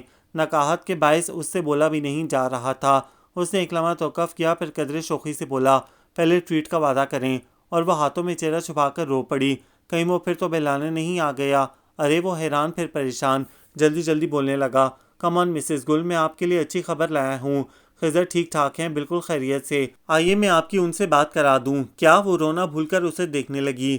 تبھی اندر سے خالہ آ گئیں اور ان کے استفسار پر وہ انہیں بتانے لگا، خضر خیریت سے ہیں، میری ان کے جی ایم سے بات ہوئی ہے اور انہوں نے بتایا ہے کہ ان کا ایکسیڈنٹ ہوا تھا لیکن اب وہ بالکل ٹھیک ٹھاک ہیں۔ پھر میں نے 2-3 بار کوشش کی کہ وہ میرا خضر سے رابطہ ہو سکے لیکن وہ کہیں آؤٹ ڈور پر نکلے ہوئے تھے۔ بہرحال میں ان کی رہائش گاہ کا نمبر لے آیا ہوں، آپ چاہیں تو۔ اس نے خالہ کو بتاتے ہوئے اچانک اسے دیکھا، جیسے صحرا کا پیاسا پانی کو دیکھتے ہی پلکیں موند کر پہلے خود کو یقین دلا رہا ہو کہ وہ خواب نہیں دیکھ رہا۔ تب وہ خالہ کو اس کی طرف متوجہ کر کے بولا، مجھے ان کی طبیعت ٹھیک نہیں لگ رہی۔ کیا بتاؤں بیٹا، خالہ شروع ہو گئیں، ساری رات اس نے رو کر گزاری ہے اور صبح سے اب تک سوائے 1 کپ چائے کے کچھ کھایا پیا نہیں۔ میں تو کہہ کر ہار گئی، بخار میں الگ جل رہی ہے۔ یہ تو غلط بات ہے گل، آپ کو اپنا خیال رکھنا چاہیے۔ وہ سرزنش کے انداز میں ٹوک کر کہنے لگا، چلیے پہلے کچھ کھا لیں، اتنی دیر میں چینج وغیرہ کر لوں، پھر آئیں تو مل کر خضر کا نمبر ٹرائی کرتے ہیں۔ ٹھیک کہہ رہا ہے، چلو اندر آؤ۔ خالہ اسے اٹھا کر اندر لے آئیں۔ رات بھر وہ اس کی سلامتی کی دعائیں مانگتی رہی تھی اور اب جب یہ نوید مل گئی تھی تو نئے اندیشے کہ وہ اس سے غافل کیوں ہے، کہیں ایسا تو نہیں، کہیں ویسا تو نہیں۔ اور ایسے ہی بے شمار اندیشوں میں گھری وہ غیاث احمد کے پاس آئی تھی۔ اس کی پسماردگی سے وہ یہی سمجھا کہ وہ اس کا یقین نہیں کر رہی اور اس میں اس کا قصور نہیں تھا۔ بہرحال اسے بیٹھنے کا کہہ کر اس نے اسی وقت کال بک کرائی، پھر اس خیال سے اٹھ کر چلا گیا کہ وہ سہولت سے بات کر سکے گی۔ کوئی 15 منٹ بعد جب فون کی بیل بجی تو اس تمام عرصے میں پہلی بار اس کا دل بڑی زور سے دھڑکا۔ کانپتے ہاتھ سے ریسیور اٹھا کر کان سے لگایا تو دوسری طرف وہی دشمن جہاں پوچھ رہا تھا، ہیلو کون؟ لہجہ اجنبی لیکن آواز اسی کی جو اسے سر پر سائبان سلامت ہونے کا احساس بخش رہی تھی۔ شدت جذبات سے اس کے ہونٹ بھی کانپنے لگے تھے اور پھر ساری توانائیاں صرف کر کے وہ بس اسے پکار سکی، خضر کون؟ دوسری طرف شاید وہ بری طرح چونکا تھا، پھر بے تابی سے پوچھا گیا، کون ہو تم؟ میں ہوں خضر، میں ہوں گل، کیا تم مجھے نہیں پہچانتے؟ وہ ضبط کے بندھن توڑ بیٹھی اور اسے جیسے یقین نہیں آ رہا تھا، گل کیا واقعی یہ تم ہو؟ کہاں ہو تم؟ مجھے تو صفدر نے، اور صفدر کے نام کے ساتھ ہی وہ ایک دم خاموش ہو گیا۔ چپ کیوں ہو گئے؟ بولو نا۔ وہ اس کی خاموشی سمجھنے سے قاصر رہی۔ یہ بتاؤ تم آج کل کہاں ہو؟ اسی جگہ جہاں سے تمہیں خط لکھتی رہی ہوں، کیا تمہارے پاس ایڈریس نہیں ہے؟ وہ تعجب سے پوچھنے لگی۔ ہے؟ اچھا سنو میں آ رہا ہوں۔ واقعی اسے یقین نہیں آیا اور ابھی وہ یقین دلا رہا تھا کہ لائن کٹ گئی۔ اس نے بے بسی سے ریسیور کو گھورا، پھر کریڈل پر رکھ کر دونوں ہاتھوں سے چہرہ ڈھانپ لیا۔ یوں لگ رہا تھا جیسے جلتے انگاروں پر پانی کے چھینٹے پڑ گئے ہوں۔ کیا ابھی بھی یقین نہیں آ رہا؟ قیاس کی آواز پر اس نے چونک کر ہاتھ نیچے گرا لیے، پھر سنبھل کر کہنے لگی، میری سمجھ میں نہیں آ رہا غیاث احمد کہ میں کن الفاظ میں آپ کا شکریہ ادا کروں۔ اس کی ضرورت نہیں ہے، البتہ آپ کے دل میں اگر میری طرف سے کوئی بدگمانی ہو تو اسے دور کر لیں۔ وہ اس کے سامنے بیٹھتے ہوئے بولا، کوئی بدگمانی نہیں۔ وہ فوراً بول پڑی، پھر قدرے توقف کے بعد کہنے لگی، میں جاننا چاہوں گی کہ آپ نے یہ سب کیوں کیا؟ میرا مطلب ہے، میں آپ کا مطلب سمجھ گیا ہوں۔ وہ ٹوک کر کتنی دیر کے لیے خاموش ہو گیا، اس دوران سگریٹ بھی سلگا لی، پھر درمیان میں دھوئیں کی چادر تان کر کہنے لگا، شاید میں نے آپ کو بتایا تھا کہ چند برس پہلے میری زندگی میں ایک لڑکی آئی تھی۔ جب ماما نے اسے ریجیکٹ کیا تو وہ بری طرح ٹوٹ گئی تھی۔ پھر میں نے اسے بہت سمجھانے کی کوشش کی کہ وہ تھوڑا انتظار کر لے، میں ماما کو راضی کر لوں گا، لیکن وہ نہیں مانی، اس لیے کہ ماما نے اس کے منہ پر اسے برا بھلا کہا تھا۔ یوں وہ میری زندگی سے نکل گئی، لیکن میں اسے اپنی زندگی سے نہیں نکال سکا۔ کوشش کرتا تو ہوں لیکن وہ روپ بدل کر میرے سامنے آ جاتی ہے، جیسے آپ۔ میں، اس کا دل اچھل کر جیسے حلق میں آ گیا، جبکہ اس کا انداز ہنوز تھا۔ ہاں، حالانکہ آپ ذرا بھی اس سے مشابہت نہیں رکھتی، لیکن پتہ نہیں کیسے پہلی نظر میں آپ پر اس کا گمان ہوتا ہے۔ یوں میں لاشعوری طور پر آپ کی طرف متوجہ ہو گیا۔ آپ پلیز کچھ غلط مت سوچئے گا، بس یوں سمجھیں کہ اسے جو دکھ میری ذات سے یا مجھ سے وابستہ ہستیوں کی طرف سے ملے، میں ان کی تلافی کرنا چاہ رہا تھا۔ میں اس کے آنسو نہیں پہنچ سکا تھا اور آپ کے آنسوؤں کے سامنے بند باندھ کر مجھے ایک گونا اطمینان حاصل ہوا۔ آخر میں وہ ذرا سا ہنس کر چپ ہو گیا۔ تب وہ پوچھنے لگی، وہ اب کہاں ہے؟ یہیں اسی شہر میں؟ کیا اس کی شادی ہو گئی؟ وہ قدرے ڈر کر بات کر رہی تھی، جیسے کسی زخم کو بہت دھیرے سے چھوا جائے۔ نہیں، عجیب ضدی لڑکی ہے، شادی نہیں کرے گی کسی اور سے، نہ مجھ سے۔ اب اس کا ذکر کرتے ہوئے اس کی آنکھیں چمکنے لگی تھیں۔ کیوں؟ پتہ نہیں، کہتی تو یہی ہے، اب دیکھیں کہاں تک اپنی ضد پر قائم رہتی ہے۔ وہ اسے سوچ کر محظوظ انداز میں ہنسا، پھر اسے دیکھ کر موضوع بدل گیا۔ آپ بتائیں، خضر سے بات ہو گئی؟ جی۔ چلیں اب آپ اطمینان سے سو جائیں۔ وہ خود بھی اٹھنا چاہ رہی تھی۔ ایک بار پھر اس کا شکریہ ادا کر کے چلی آئی۔ خالہ منتظر تھیں، چھوٹتے ہی کئی سوال کر ڈالے اور اس نے ایک ہی جواب دیا، خضر آ رہا ہے، وہی سب بتائے گا۔ اور واقعی 2 روز بعد وہ اس کے سامنے تھا، جیسے اچانک زندگی کی نوید پا کر آیا ہو۔ کتنی دیر کاشی کو بازوؤں میں بینچے پیار کرتا رہا، پھر اسے اس انداز سے دیکھنے لگا جیسے یقین نہ آ رہا ہو کہ وہ سامنے کھڑی ہے۔ تم تو میرے لیے خوشیوں کے پیغمبر بن کر آئے تھے خضر، پھر مجھے اتنے دکھ کیوں دیے؟ وہ نہ چاہتے ہوئے بھی شکوہ کر گئی۔ ہاں میں تمہارا گنہگار ہوں، میں نے اپنے ساتھ ساتھ تم پر بھی ظلم کیا، لیکن خدا گواہ ہے گل، میں نے ایسا جان بوجھ کر نہیں کیا۔ وہ اچانک آزردگی میں گھر کر کہنے لگا، میں تم سے دور جانا نہیں چاہتا تھا، لیکن تمہاری اماں کی بات کہ میں 2 ٹکے کا آدمی تمہیں دے ہی کیا سکتا ہوں میرے دل میں ترازو ہو گئی تھی، اور میں اس وقت تک چین سے نہیں بیٹھ سکتا تھا جب تک تمہیں زندگی کی ساری سہولیات نہ فراہم کر دیتا، اسی لیے میں باہر نکل گیا۔ لیکن تھوڑے ہی عرصے میں مجھے احساس ہو گیا کہ تمہیں تنہا چھوڑ کر میں نے سخت غلطی کی ہے۔ پھر میں واپسی کے لیے بہانے ڈھونڈنے لگا، اور کاشی کی پیدائش پر جب تمہاری خفگی کا پیغام ملا تو میرے لیے وہاں ایک پل رکنا دشوار ہو گیا۔ بڑی مشکل سے چھٹی منظور کرائی، اور اسی روز تمہارے اور کاشی کے لیے شاپنگ کرتے ہوئے میرا ایکسیڈنٹ ہو گیا۔ وہ سانس لینے کو رکا تھا کہ وہ بول پڑی، پھر بس زندگی تھی جو بچ گیا، ورنہ کوئی امید نہیں تھی۔